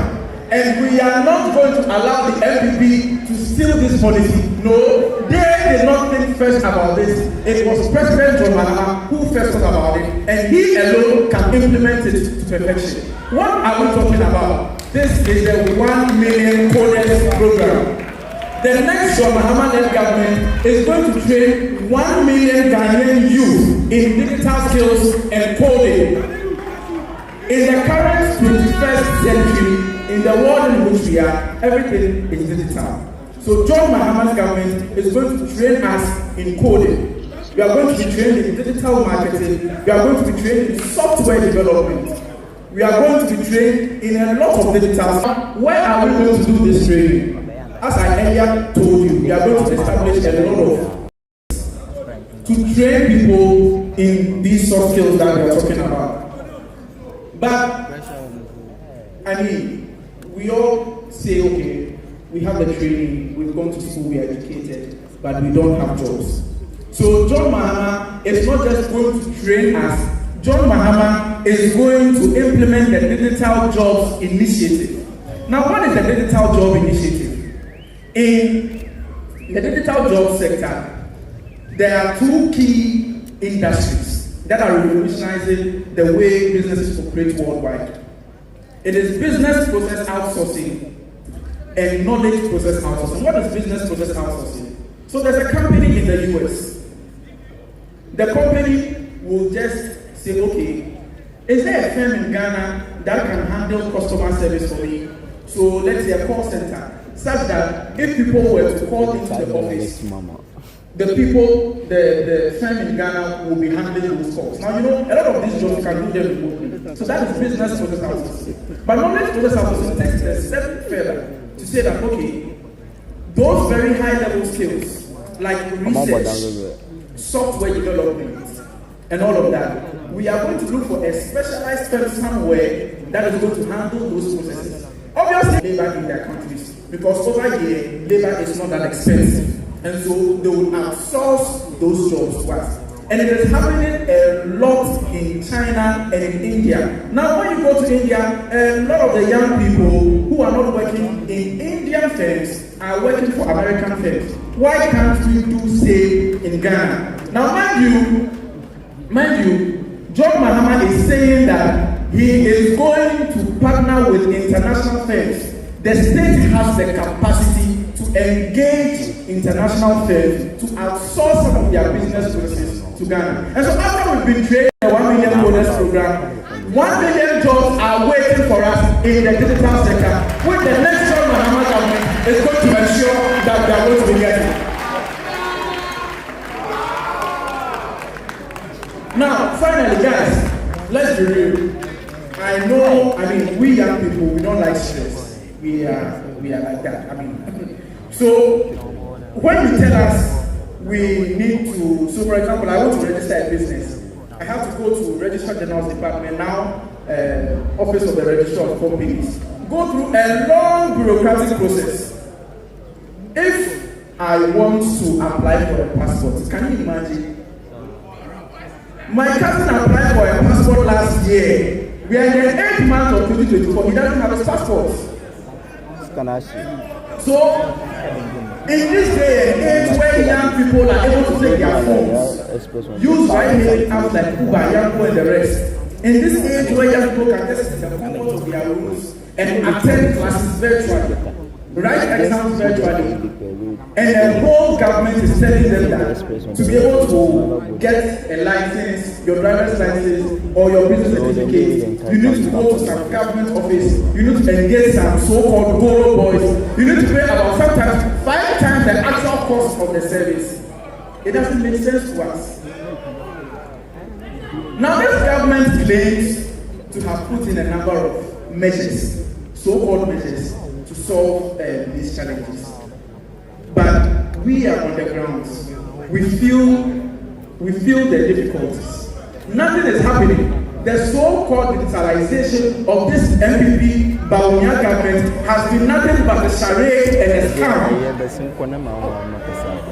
Now, John Dramani Mahama,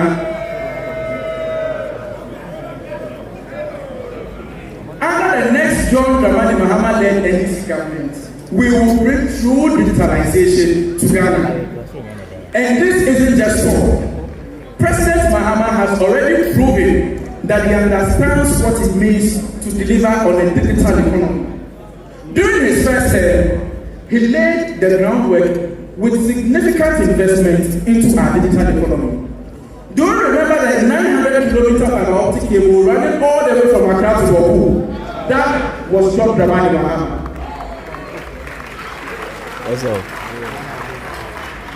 Do you remember the National Data Center, which is the largest in West Africa?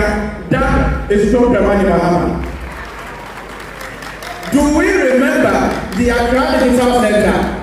That is John Dramani Mahama.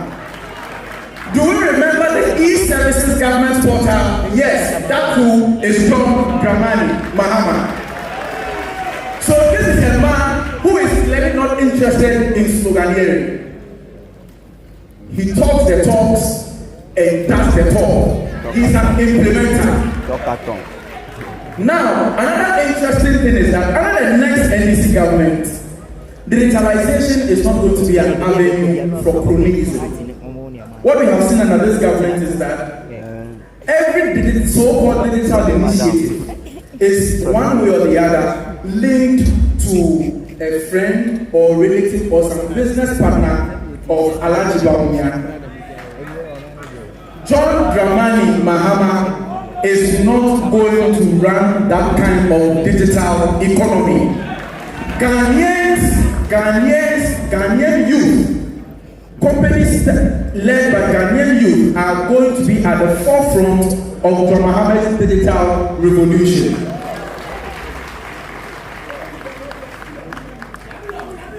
And for young people, the message is simple. On digitalization, your man to go to is President John Dramani Mahama.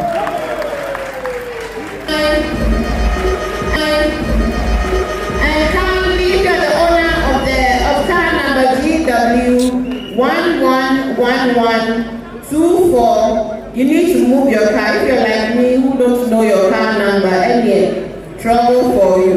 But if you're the car number, if you're the owner of this car number, kindly go and sit back, relax, and enjoy. No refreshment.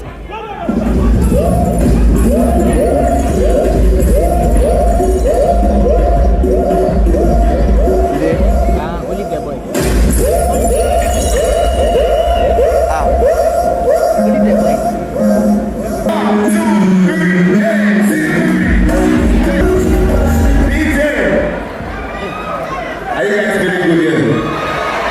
You feeling good, Abby? Sing my verse to me.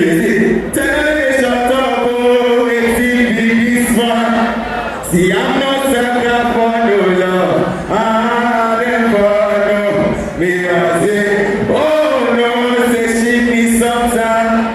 Girl, you thought I really guess. Who knows this one? See, if you give me more. If you tell me you go, see my son of the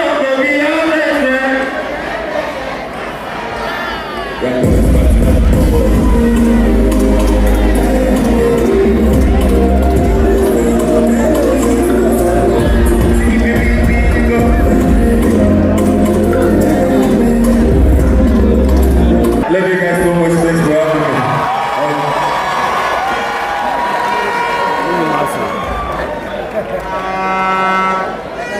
Thank you very much. Another round of applause.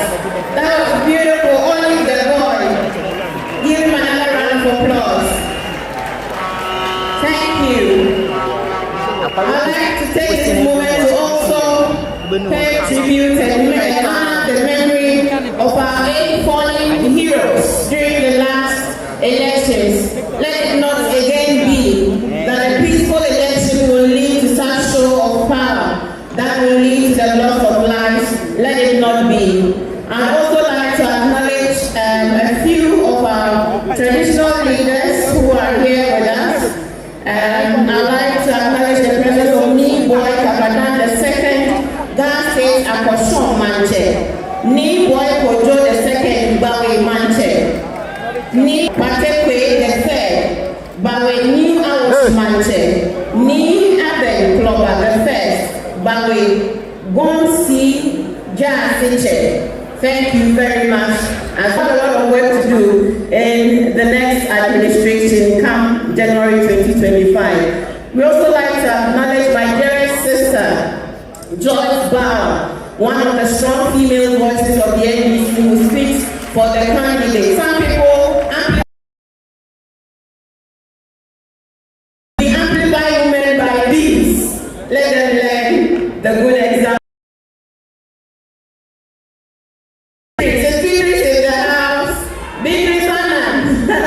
We celebrate you. All the female communicators. Shall the landmines in this system is not easy. Please clap for the female communicators. Soon they'll call you emotional. We both are emotional. We are emotional and we are in the house. There you are. And ladies and gentlemen, let's give a round of applause for Anita Powers. I saw you somewhere. Anita Powers. Thank you, thank you. To all our NDC parliamentary candidates, incumbents, and in creative arts and sports. What is our pledge to the youth and the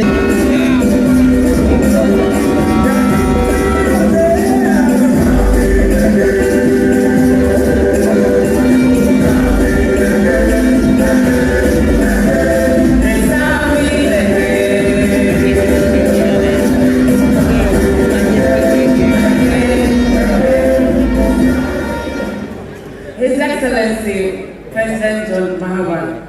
History and history maker, my one and only Professor J. Nana Opoku Ajime. I stand on all the protocols of this distinguished guests. With the performance of our national teams at the Olympics and the decline of our senior sports. But then the NDC is very passionate about sports and arts. So we are going to revive this and work on it. Apart from football, a lot of other sporting activities have not been very popular lately. So apart from sports and boxing, President Mahama is going to also work on reviving beach soccer, volleyball, regatta, and more. President Mahama will also prioritize the development of sports in schools. You know, when you train them young, it's hard to beat them. So this time around, we're going to incorporate sporting activities into this involves training more technical personnel and providing the necessary infrastructure to support talent development. Additionally, the NDC administration will revive, okay, I mentioned that already. For individuals in the creative arts industry, President Mahama pledges to usher a vibrant era of music and creative industry, emphasizing on exporting a unique Ghanaian culture and talent to the global world. I am personally, this is personal to me as a creative person. A creative arts fund will be instituted to offer sustainable financial support to startups and existing creative enterprises. Lately, I just finished filming one of my productions, and then I was having a conversation with a fellow actor who is also a producer. I mean, so this time around, there's going to be a fund to support the new and existing ones. Isn't this exciting? So the upcoming elections are an opportunity. A vote for President Mahama is a vote for capacity building, education, and sports in the arts and tourism sector. The NDC government plans to empower young artists and facilitate the export of culture and artistic goods and services. We would also set up world-class studios where we can film good content, quality content to match up global content. I urge you all to support President Mahama and the NDC. A vote for him is a vote for investment in our creative talent. That will boost authentic and sport. I can't wait for December 7th. Let's leave to December 7th already. Akbenami.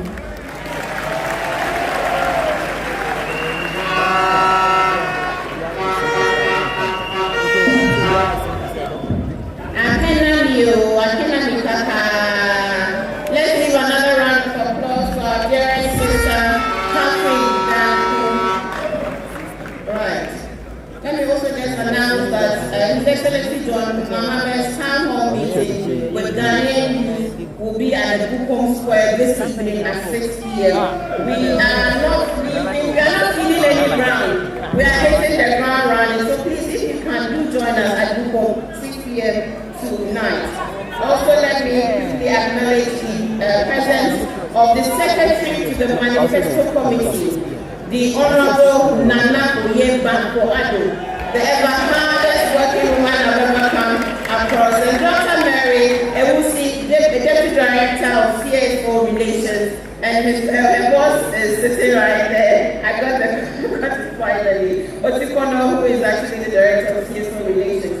Next, a wealthy nation is a healthy nation, so they tell us also. So we will hear now from the topic healthcare for young people. To do us the honors, we have a global public health expert, a former president of Federation of Ghana Medical Students Association, a former a former vice president of Ghana Medical Association, and him and I are both pioneers of the British Council Youth Leadership Program. About Rastaman, I'll be alright. Don't worry about the things. Everything will be alright.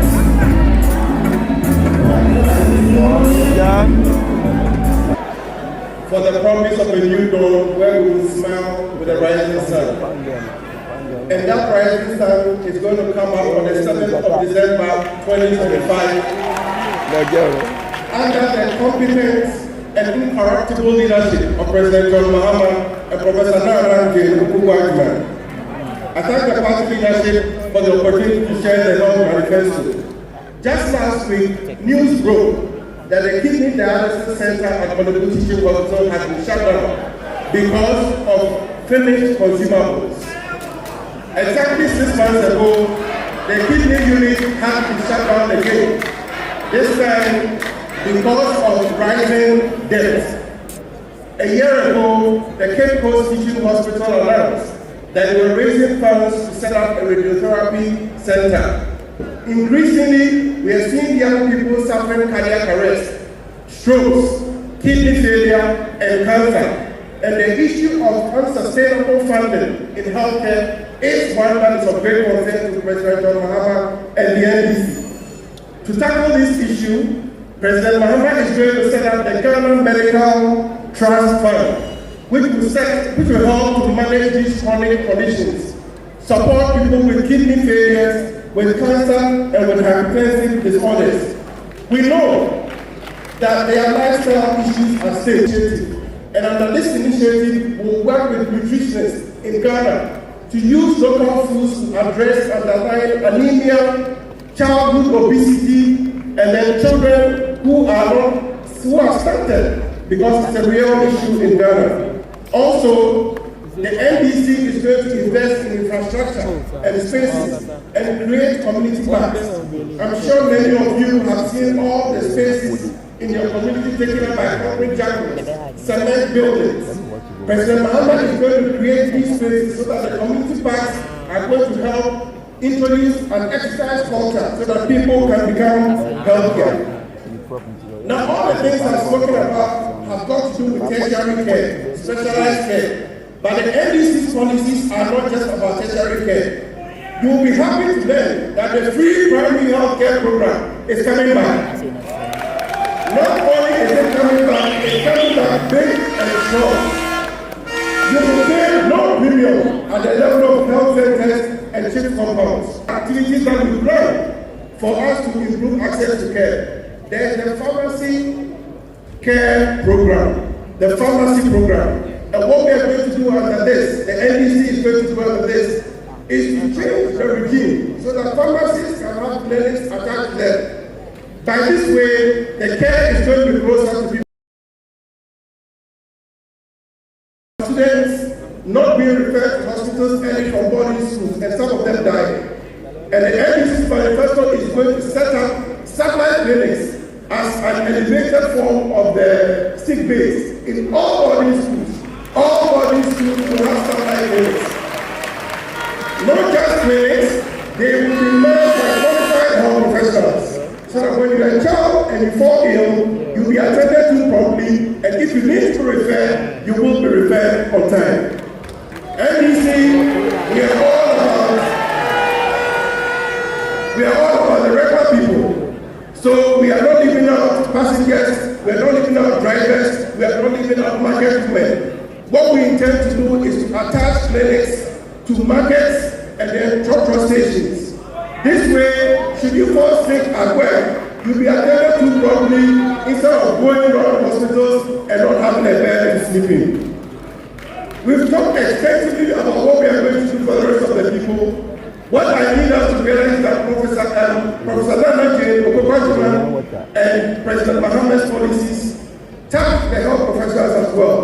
We have not forgotten about doctors, we have not forgotten about nurses, we have not forgotten about pharmacists or laboratory technicians. And we have quite a number of programs for them. The NDC's manifesto talks about a health worker migration policy, where we are producing more health workers than we can use. We are going to come up with a framework where we will regulate how people migrate outside the country for better exchange of knowledge and then to also benefit the health system from the revenue that we will get. We introduced the vehicle tax waiver system and we are bringing it back. This time, we will regulate it better so that it will incentivize health workers in the country. the NDC government and President Mahama is going to roll out. Thank you.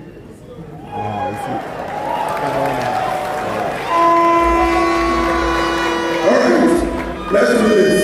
Clear your truth. The program is going to roll out a 5-year work abroad program as part of our expanded initiative to support health workers working in deprived districts.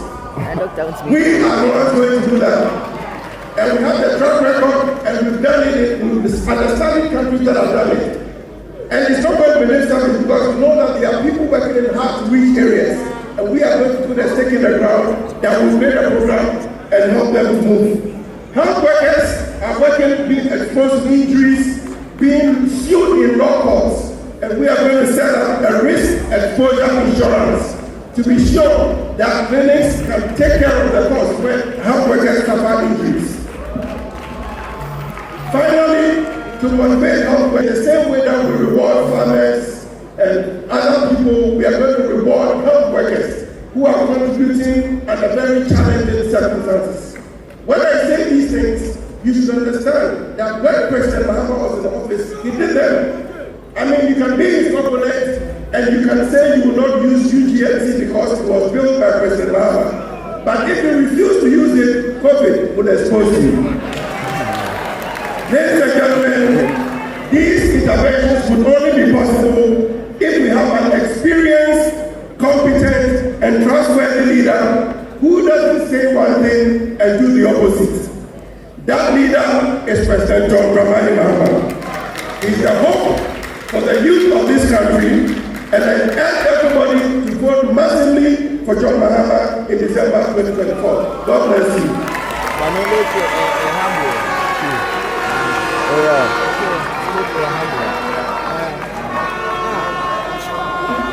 Another round of applause for Dr. We will build a healthy day together. Let me just quickly please note that the town hall for this evening is not Bukom Square but Bukom Arena, the Bukom Boxing Arena. We are going to box the NPP out of town. So please join us at the Bukom Boxing Arena, Bukom Square, 6 p.m. It's the vexed matter of mining. What is our response and our pledge to the issue of youth and mining? That is the next topic, and to do us the honors, we have a small-scale miner in the person of Raymond Nana Eba. Ladies and gentlemen, let's welcome Raymond Nana Eba.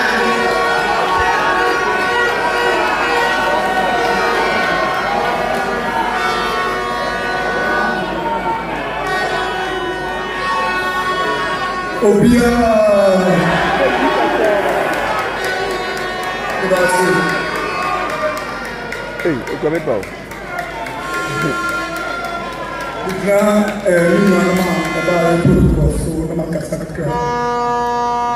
Your family remote na ever. Yes, small scale miner. If you are not from it, Obia, it's not any money.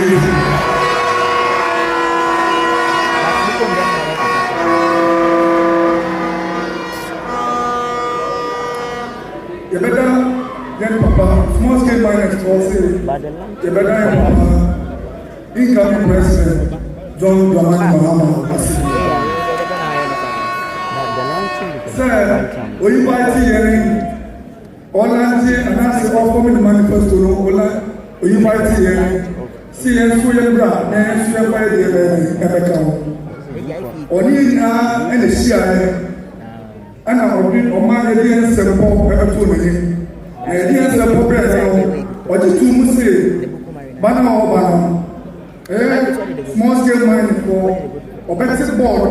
I bet share yet to man the way I will perform a good and so. The board is not kind of better share yet to man the way I was small scale mining.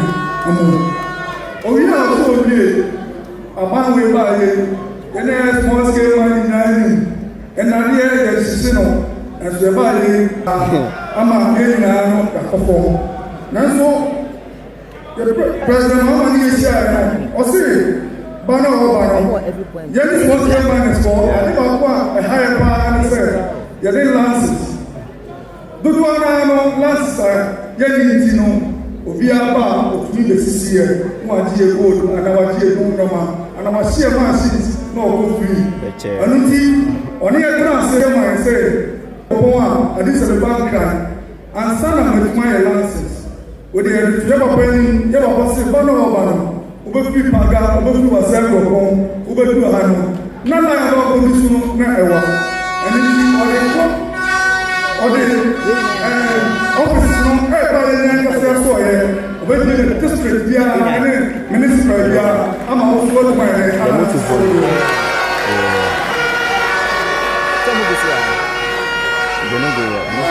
didn't know as I had in this most game. I live on my I live in the party, sir. Yana Sicilian. I had fun. I just here, man. You see, I appreciate my mind. I had the play. Après last Saturday, it was still a hotel. Only a share. Get it to them what I said. Namia room, not small scale minus for a kind of GM. Or say, or bar, or Satia, small scale mining investment fund. I'm not using the about mining. Don't say it.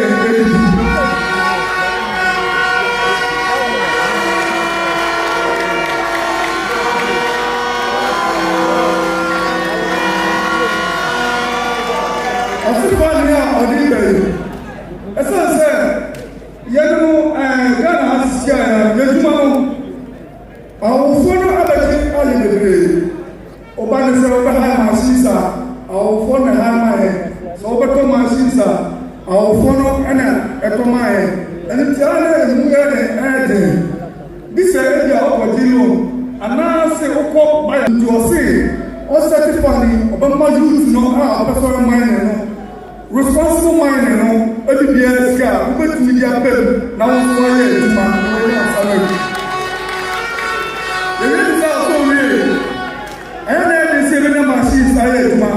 For machines in the boiling, excavator boiling, Chava machine boiling, open to the water plant to any boiling. I see my obey. Was it here of power when you see what you are saying? Jenny was your money for Obama equipment, Obama machines. I get to the idea to my Yellow Canada. Let's say, only Jenny was your money for Jenny, no, some away, and that's enough away, and away you win there. Obibia, baby.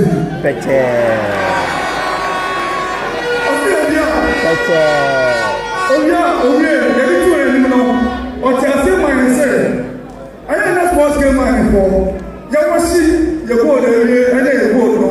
You all sides for now. I'm going for any two other years. Other year black. Or see the leader. Or money at St0rm, or I say, we provide security. After all lances, the barrier tomorrow. We probably security. I'm also what we are control from side out of the government here. Now, so I have good as we do. Here we are, also here. Or if I tell you that I'm a or say, but over, who we are? When we are sighted tomorrow, now I'm not a day I can't. I don't have a passage on this one scale minus and it's too many more chapters. Bano. So we are not the one to America, no one for us. No one to and we are also. How are they good and sad? Better 5 years, 10 years time. We will do best out of back. That's how they can go to there is one scale minus 4. I owe Ghana. Obedience to Ghana. The side will be to obedience. So I'm going to say, would be the leader. Obibia said, "Pressure on the answer." I said, "What my day? Why you?" The president Mahama said, "No, no, all our sister one was certificate to one year. Who went my day? Now we saw some of one.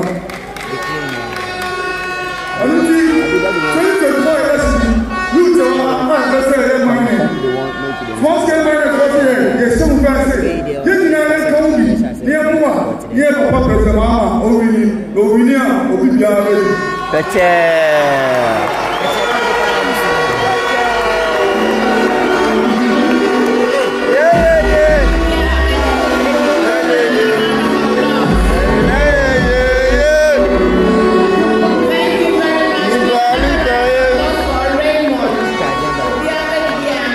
It is broken. Somebody told us that if it's broken, fix it. We didn't know that their idea of fixing this was dismantling. So just as we fix the power crisis, we will fix the mining challenge. Trust JM on that.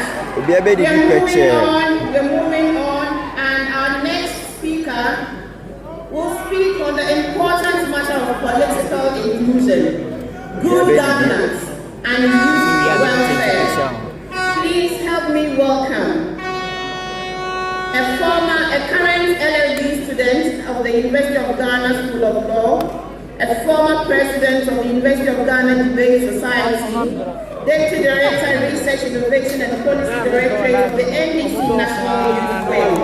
Ladies and gentlemen, welcome Solomon Omani Mensah as he speaks to us about political inclusion, good governance, and youth welfare. Thank you. This is the time that such people like us to have a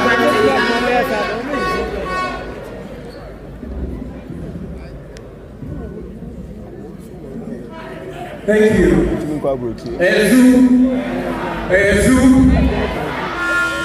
His Excellency John Dramani Mahama, Vice President, incoming Vice President, Professor Nana J. Opoku, leadership and commanders of the NDC Green Army, standing on all protocol.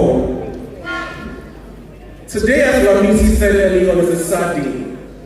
Because when we look around us, the youth are not included in government, and continually we have to beg for a spot at the table, and that has to change. I saw a video a few months ago on Twitter that broke my heart. It was of a young boy along the Gimpa stretch, late into the night around 10 p.m. and someone stopped by him and asked him what he was doing at that time, sitting under the lights, the street lights, and writing. He was doing his homework. Why? Because he lived in a home where his parents could not find and give him basic amenities. As one of my favorite political figures said, in a modern, moral, and wealthy society, no one should be too poor to live. Make no mistake, when we go to the ballot this December, that is what millions of young Ghanaians, who we call the future of this country, is what on the ballot. It is what His Excellency completely understands. For which reason, he will establish a Ministry of Youth Development to, for the first time, if you're clapping, clap properly for His Excellency, to, for the first time, place the interests of young people front and center and mainstream youth affairs. We have a plethora of youth agencies across this country, yet young people are not able to access opportunities.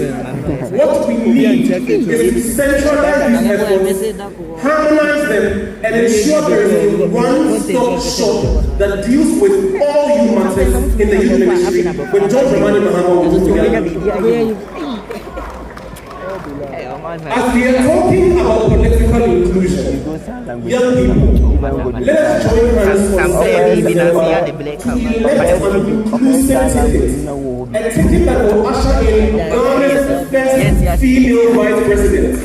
So our sisters, our daughters, our lady friends will look to the Platform House and look to the presidency and see themselves represented. Let's redefine what it means to lead this country and have a woman at the head of the ticket with His Excellency. Additionally, there's a matter of national service. We have a national service scheme that has been systematically collapsed by this government. And there are countless young people who are willing to work, but are not able to work. If people want to work, let them work. Which is why the national service scheme will be retooled under His Excellency, so all young people who are 18 years and over can volunteer to work for our nation. And when they are working, His Excellency says that recognizing their labor would ensure they are paid a living wage, a decent wage befitting of persons who are sacrificing for this nation. But last but not least, let's be clear, and I can tell you this for free as a law student myself. If laws exist and they are not enforced, those laws are useless. It is why it is long past time to enforce the Rent Act once and for all, because it is immoral that in this day and age, young folk like myself will have to pay through the nose years for rent advance to get basic accommodation. And so you will enforce the Rent Act to ensure that young graduates can get access to quality and affordable accommodation across the country. The other side, we all know, is excellent at cheap slogans and do nothing politics. Today, the so-called driver's mate now says that he wants the steering wheel. And he goes about bandying the slogan, it is possible, it is possible. Young people, we know it is possible. You know why? It is possible to build a 24-hour economy that centralizes young people and places them at the heart and center of this country. It is possible to revolutionize this country and bring hope once again to our young people. And so onward we look, our watchwords, our progress opportunity, let's come together and vote a ticket of hope and prosperity to make this country work again for young people. Let's get to work.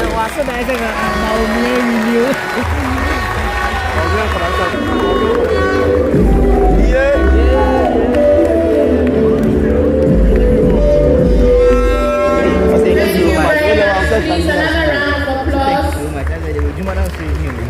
for Solomon. And now the government of the matter today, and so much. We've heard so much, and it is important that we took time to share the message. And so what next?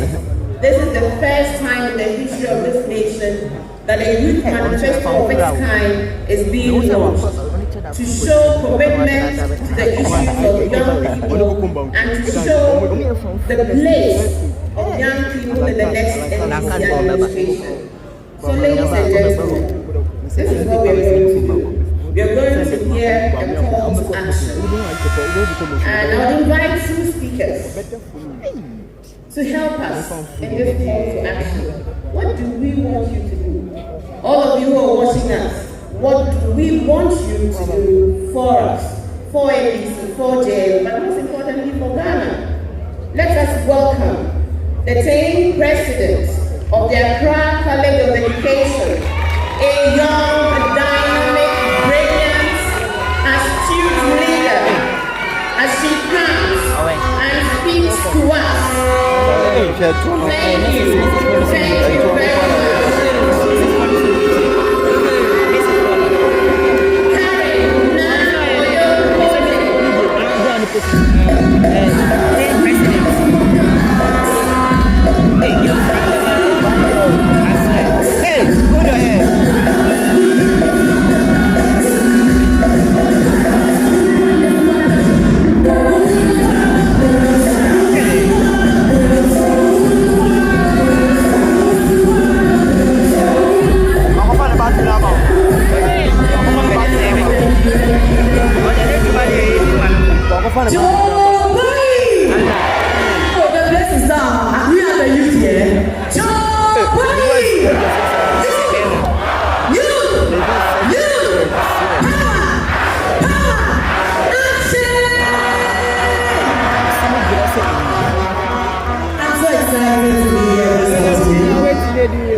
Yeah. I'm Karen, by the way.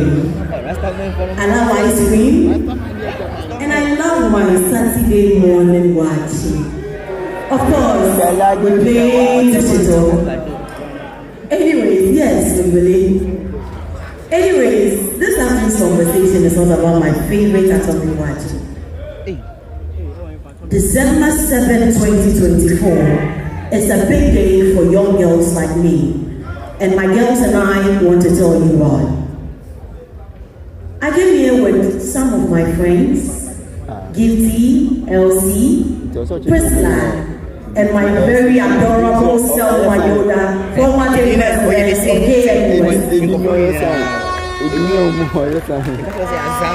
Young girls and women like us do have dreams. My dreams actually scares me. I want to be a great woman, and I want to be a responsible leader in our dear nation, Ghana. As young girls, we understand that we must coexist and work together with other men and women to advance the cause of gender parity and ensure our country develops. Yet, are you not surprised that when a woman is running for SRC president in our universities or training colleges, it becomes so shocking that she's doing so? It is like she shouldn't be venturing into that area. It's not a space. Most of you listening to me here have probably attended universities and know that what I'm saying is the truth.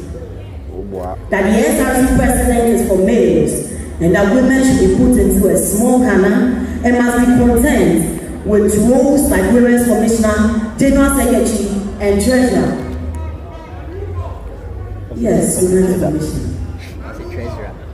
In some of our middle schools, the boys are automatically carved out to be the head prefects, and ladies asked to be assistant girls prefects. In our schools, the boys prefects are automatically carved to deliver the school speech and private day speeches. On occasions where folks are needed for a speaker for vote of thanks, or someone to share item 13, or the action, we look for the ladies. Guys, share the live stream and leave your comment. We are unfortunately and unknowingly teaching our girls that top leadership is not meant for them. And Prof, no. When a woman becomes MD of a company, it's a small. When she becomes a vice chancellor in a university that probably has more females than males, it's a story. So we often hear the first woman to do this, the first woman to do that, the first woman to be here. But we never hear the first man to do this. Hello? Hello? We are in 2024. Our country gave women the right to vote as independents. We are a country that should adore and encourage women to be great leaders. Breaking barriers and leading should be a norm. This woman did lie. Oh, if you are Catholic, you are better. I said this woman did lie.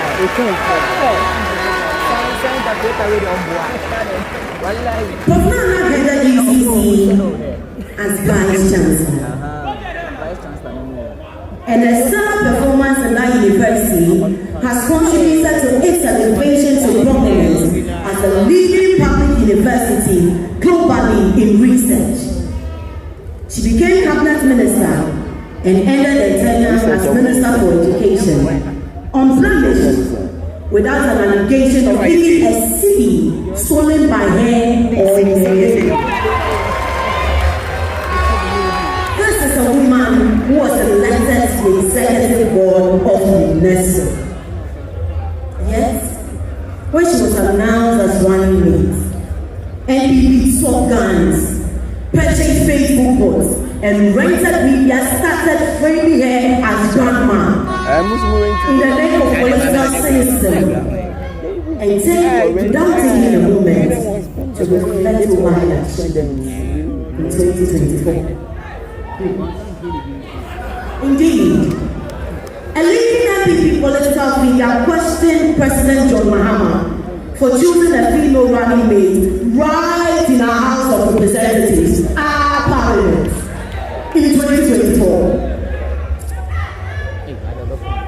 A place where out of the 275 members, we have only 40 to be women.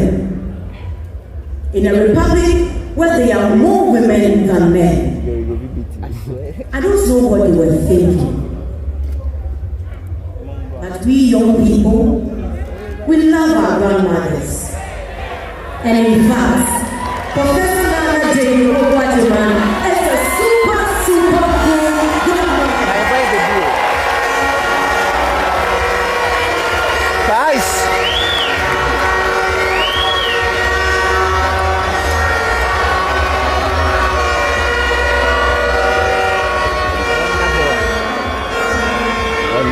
She reminds us of what we can achieve if we aim high. She is a powerful reminder that with perseverance, young girls like us can bring something to the table. That your wife, your sister, your mother, your daughter, and probably many other young girls like me can become the vice president or president of Ghana. And you can pay for that.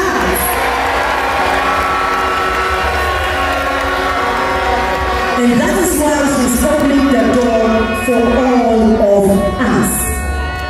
She inspires us to dream, to be successful leaders in banking, academia, business, and many others.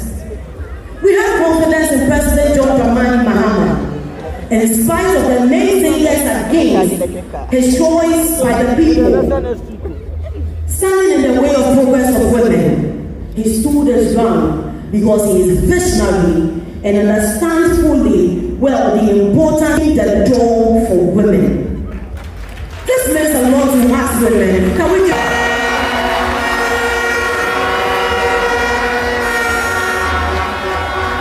Hello, my fellow young women. Are you there? Oh, my fellow young women, are you there? The experience, the incorruptible Auntie Nana. And myself, my girls and I, and all the boys out there who were equally born by women, officially outstraw her today, her campaign. I'm with her campaign. Yes, we are with her. We are with Professor Opoku. Let's go all out and campaign for Jonathan Mahama and Professor Nana J. Opoku.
We will hear from a former Youth General Secretary and the current student at the University of Ghana School of Law. Ladies and gentlemen, comrades, young people of our nation.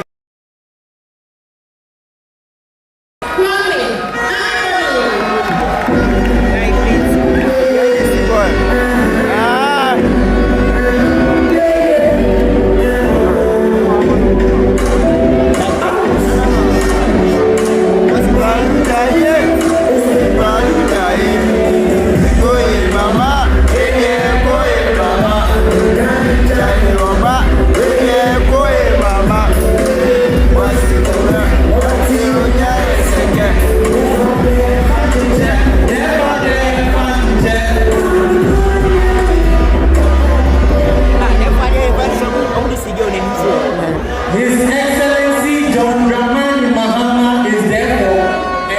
Mr. Chair, I will stand on existing protocols and recognize with deep respect and gratitude His Excellency John Dramani Mahama, the next President of the Republic, comes January 7, 2025. I also recognize with pride the history maker, the record setter, the next Vice President of the Republic of Ghana, Professor Opoku. Leadership of the NDC, ladies and gentlemen, comrades, there is no time, not just in this auditorium, but for our beloved Ghana, there is no time at all. We are in the eye of the worst crisis ever to be seen in a generation. Every sector of our economy is in ruins. Take it from health, just yesterday. People died at Opoku because we don't have 2 million Ghana citizens to pay for dialysis. Take it from education. Our guest fund has been dissipated. Our students cannot pay school fees because to afford a master's in Ghana today, you must hold about 15,000 to 30,000 citizens. Take it from agriculture. Our country is in peril. Agricultural growth is in the negative. Young people who venture into farming grow poor simply because the cost of fertilizer increases on a daily basis. Take it from housing. As Solomon rightly stated, unenforced laws are useless. There are many of us young people here today who still owe rent. Our landlords are after us and nothing is being done about it. My friends, everywhere and everything has collapsed under the corrupt and failed leadership of President Akufo-Addo and Dr. Mahama. An act of desperation, our young people are looking for any and every means out of this country. Today, there is more pride and dignity in Ghana. We have a situation today where young people would gladly tell you that I would grab a Dutch passport and be a toilet cleaner than stay in Ghana. And what is the reason why? Our country has been plundered, our country has been ripped off, and corruption has taken over the fabric of this country. And in the face of all this predicament, when young people raise their voices and speak up against the gross injustice and demonstrate against the abuse of power, we are told in a very condescending manner, go face yourselves. We are told to go face ourselves. How do we face ourselves when our parents die at Opoku simply because the government cannot buy products of dialysis treatment? How do we face ourselves? Then we same young people who must fix themselves in Ghana suddenly become the best care workers when they find themselves in the United States or in the United Kingdom. How did we get here? Well, while out of desperation, young people want to flee the shores of Ghana. Leaving Ghana is only one of the options or alternatives of privilege that the people, the class that has seized this country for themselves do. I speak from a sad heart when I talk about the fact that the young boy from Adaptary in the Volta region would not be able to get a scholarship at the scholarship secretariat, but the daughter of the chairperson of GMBC, who increases his own salary by 400%, whose son has millions of dollars to offer to buy state assets, get scholarships to go and qualify for the bar of England and Wales. Tell me, friends, explain to me, how does a person qualifying to practice at the bar of England and Wales benefit the people of the Republic of Ghana? But it goes only to show that the benefit is about a certain class of people who want to keep themselves in power, perpetuate themselves, keep themselves above every now and then, and we must go out December 7 to reject those people.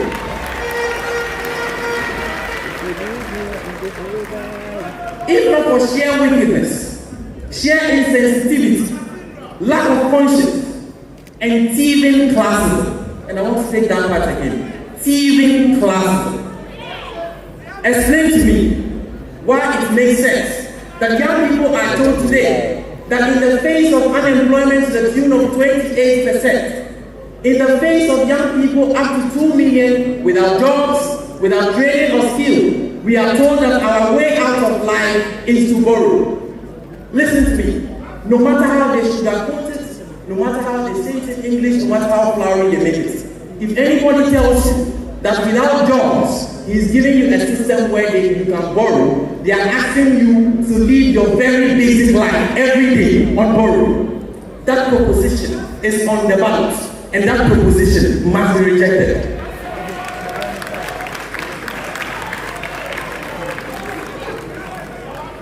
The president's daughter knows that without money in the accounts and without assurances to creditors that you can pay, nobody gives anything to anybody.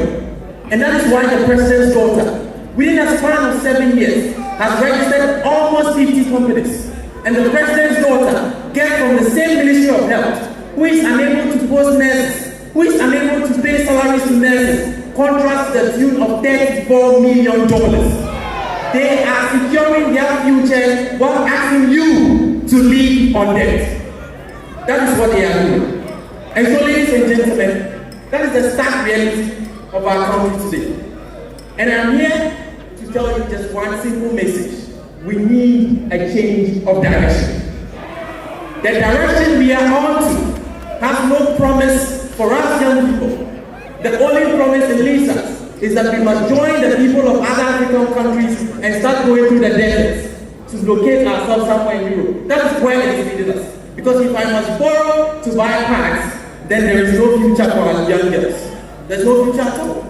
And so we have a situation where these people, who somewhere within the periods of 2012 to 2016, President John Dramani Mahama, in the interest of protecting our young girls, was providing free sanitary products for them, tell you that it's an evil proposition, then turn around today and put taxes on those same products. These same people are on the ballot. And you have to make a choice between them and President Mahama. Now, something starkly distinguishes President Mahama from any other candidate, specifically candidate Baumia in this election. And this is it. President Mahama's propositions from digitalization to health to infrastructure, name it, have a correlation and trace something he has done in the past before. Trace Vice President Baumia's promises to anything he has done before, and it is failed promises upon failed promises. I start on this. President Mahama tells you that he is going to make an investment of $50 million in the fintech industry. I can trace you immediately to an investment of $27 million in the pharmaceutical industry. Today,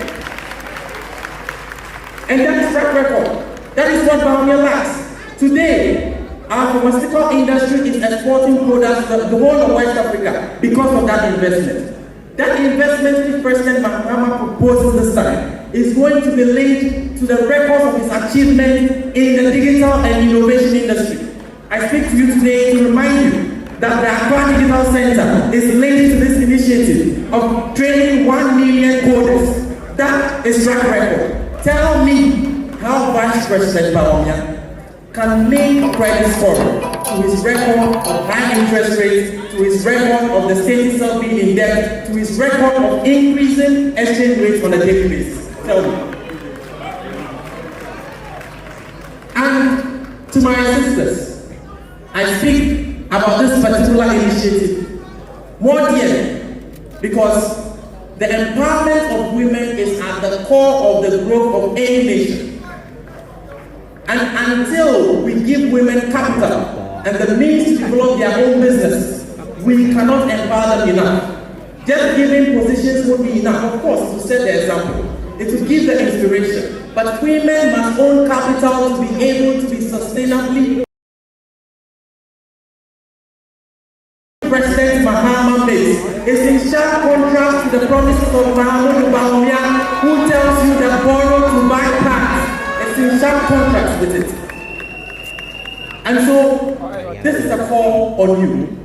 You have a duty come December 7, 2024 to rescue this country from a future of credit.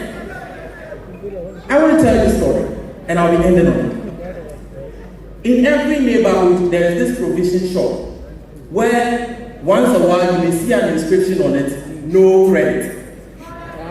To deter a prolific borrower or credit purchaser from coming to that shop.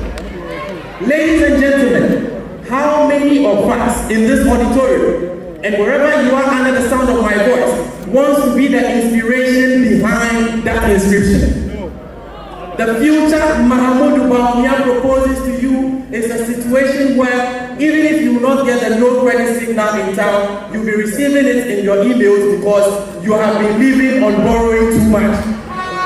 And so while President Mahama promises job and the future of self-development, Vice President Bawumia promises you debt even into your graves. And that is on the balance. And so come December 7, 2024, ladies and gentlemen, my fellow young people, you owe a duty to our aged persons who saved throughout their lives, only for this government to literally seize it from them. They call it debt restructuring and whatever, to deceive you about the reality of what it is they have done. People save all their lives, only for one person to seize all of it. And so, ladies and gentlemen, you have an obligation as young people to save that generation as well, not only your generation. Ladies and gentlemen, you have an obligation to save the younger generation in our basic schools who do not have textbooks today, but the president thinks that printing passport through sole source deals to his friends is a way to develop them. You have a duty to them as well because they will not be voted. And so I am calling on you, wherever you are, anywhere in the country, whether in Accra, in the Volta region, in the north, in the hinterlands, the duty is one. Make sure that come December 7, 2024, you mobilize people in your community, you move from house to house, remind the people of Ghana the dire situation we have to save ourselves from. And President Mahama represents candor, honesty. Today, Vice President Bawumia cannot subject himself even to a single media interview. Vice President Bawumia cannot. But President Mahama represents that credibility that is lacking in our system. He subjected himself to serious media scrutiny, and beyond that, President Mahama is the only former head of state to subject himself to an investigation of the state institution and came out clear, clean, white, and acquitted. That is the credibility we need going into the future if our young people are going to be safe, if we will be protected, if we will have jobs, and we will not have debt saddled around us. And so on this note, ladies and gentlemen, I encourage all of you on December 7th, even before December 7th, start the mobilization. Let's get John Dramani Mahama and Professor Jainana Opoku elected to the presidency once again to save the future of this country. Thank you very much.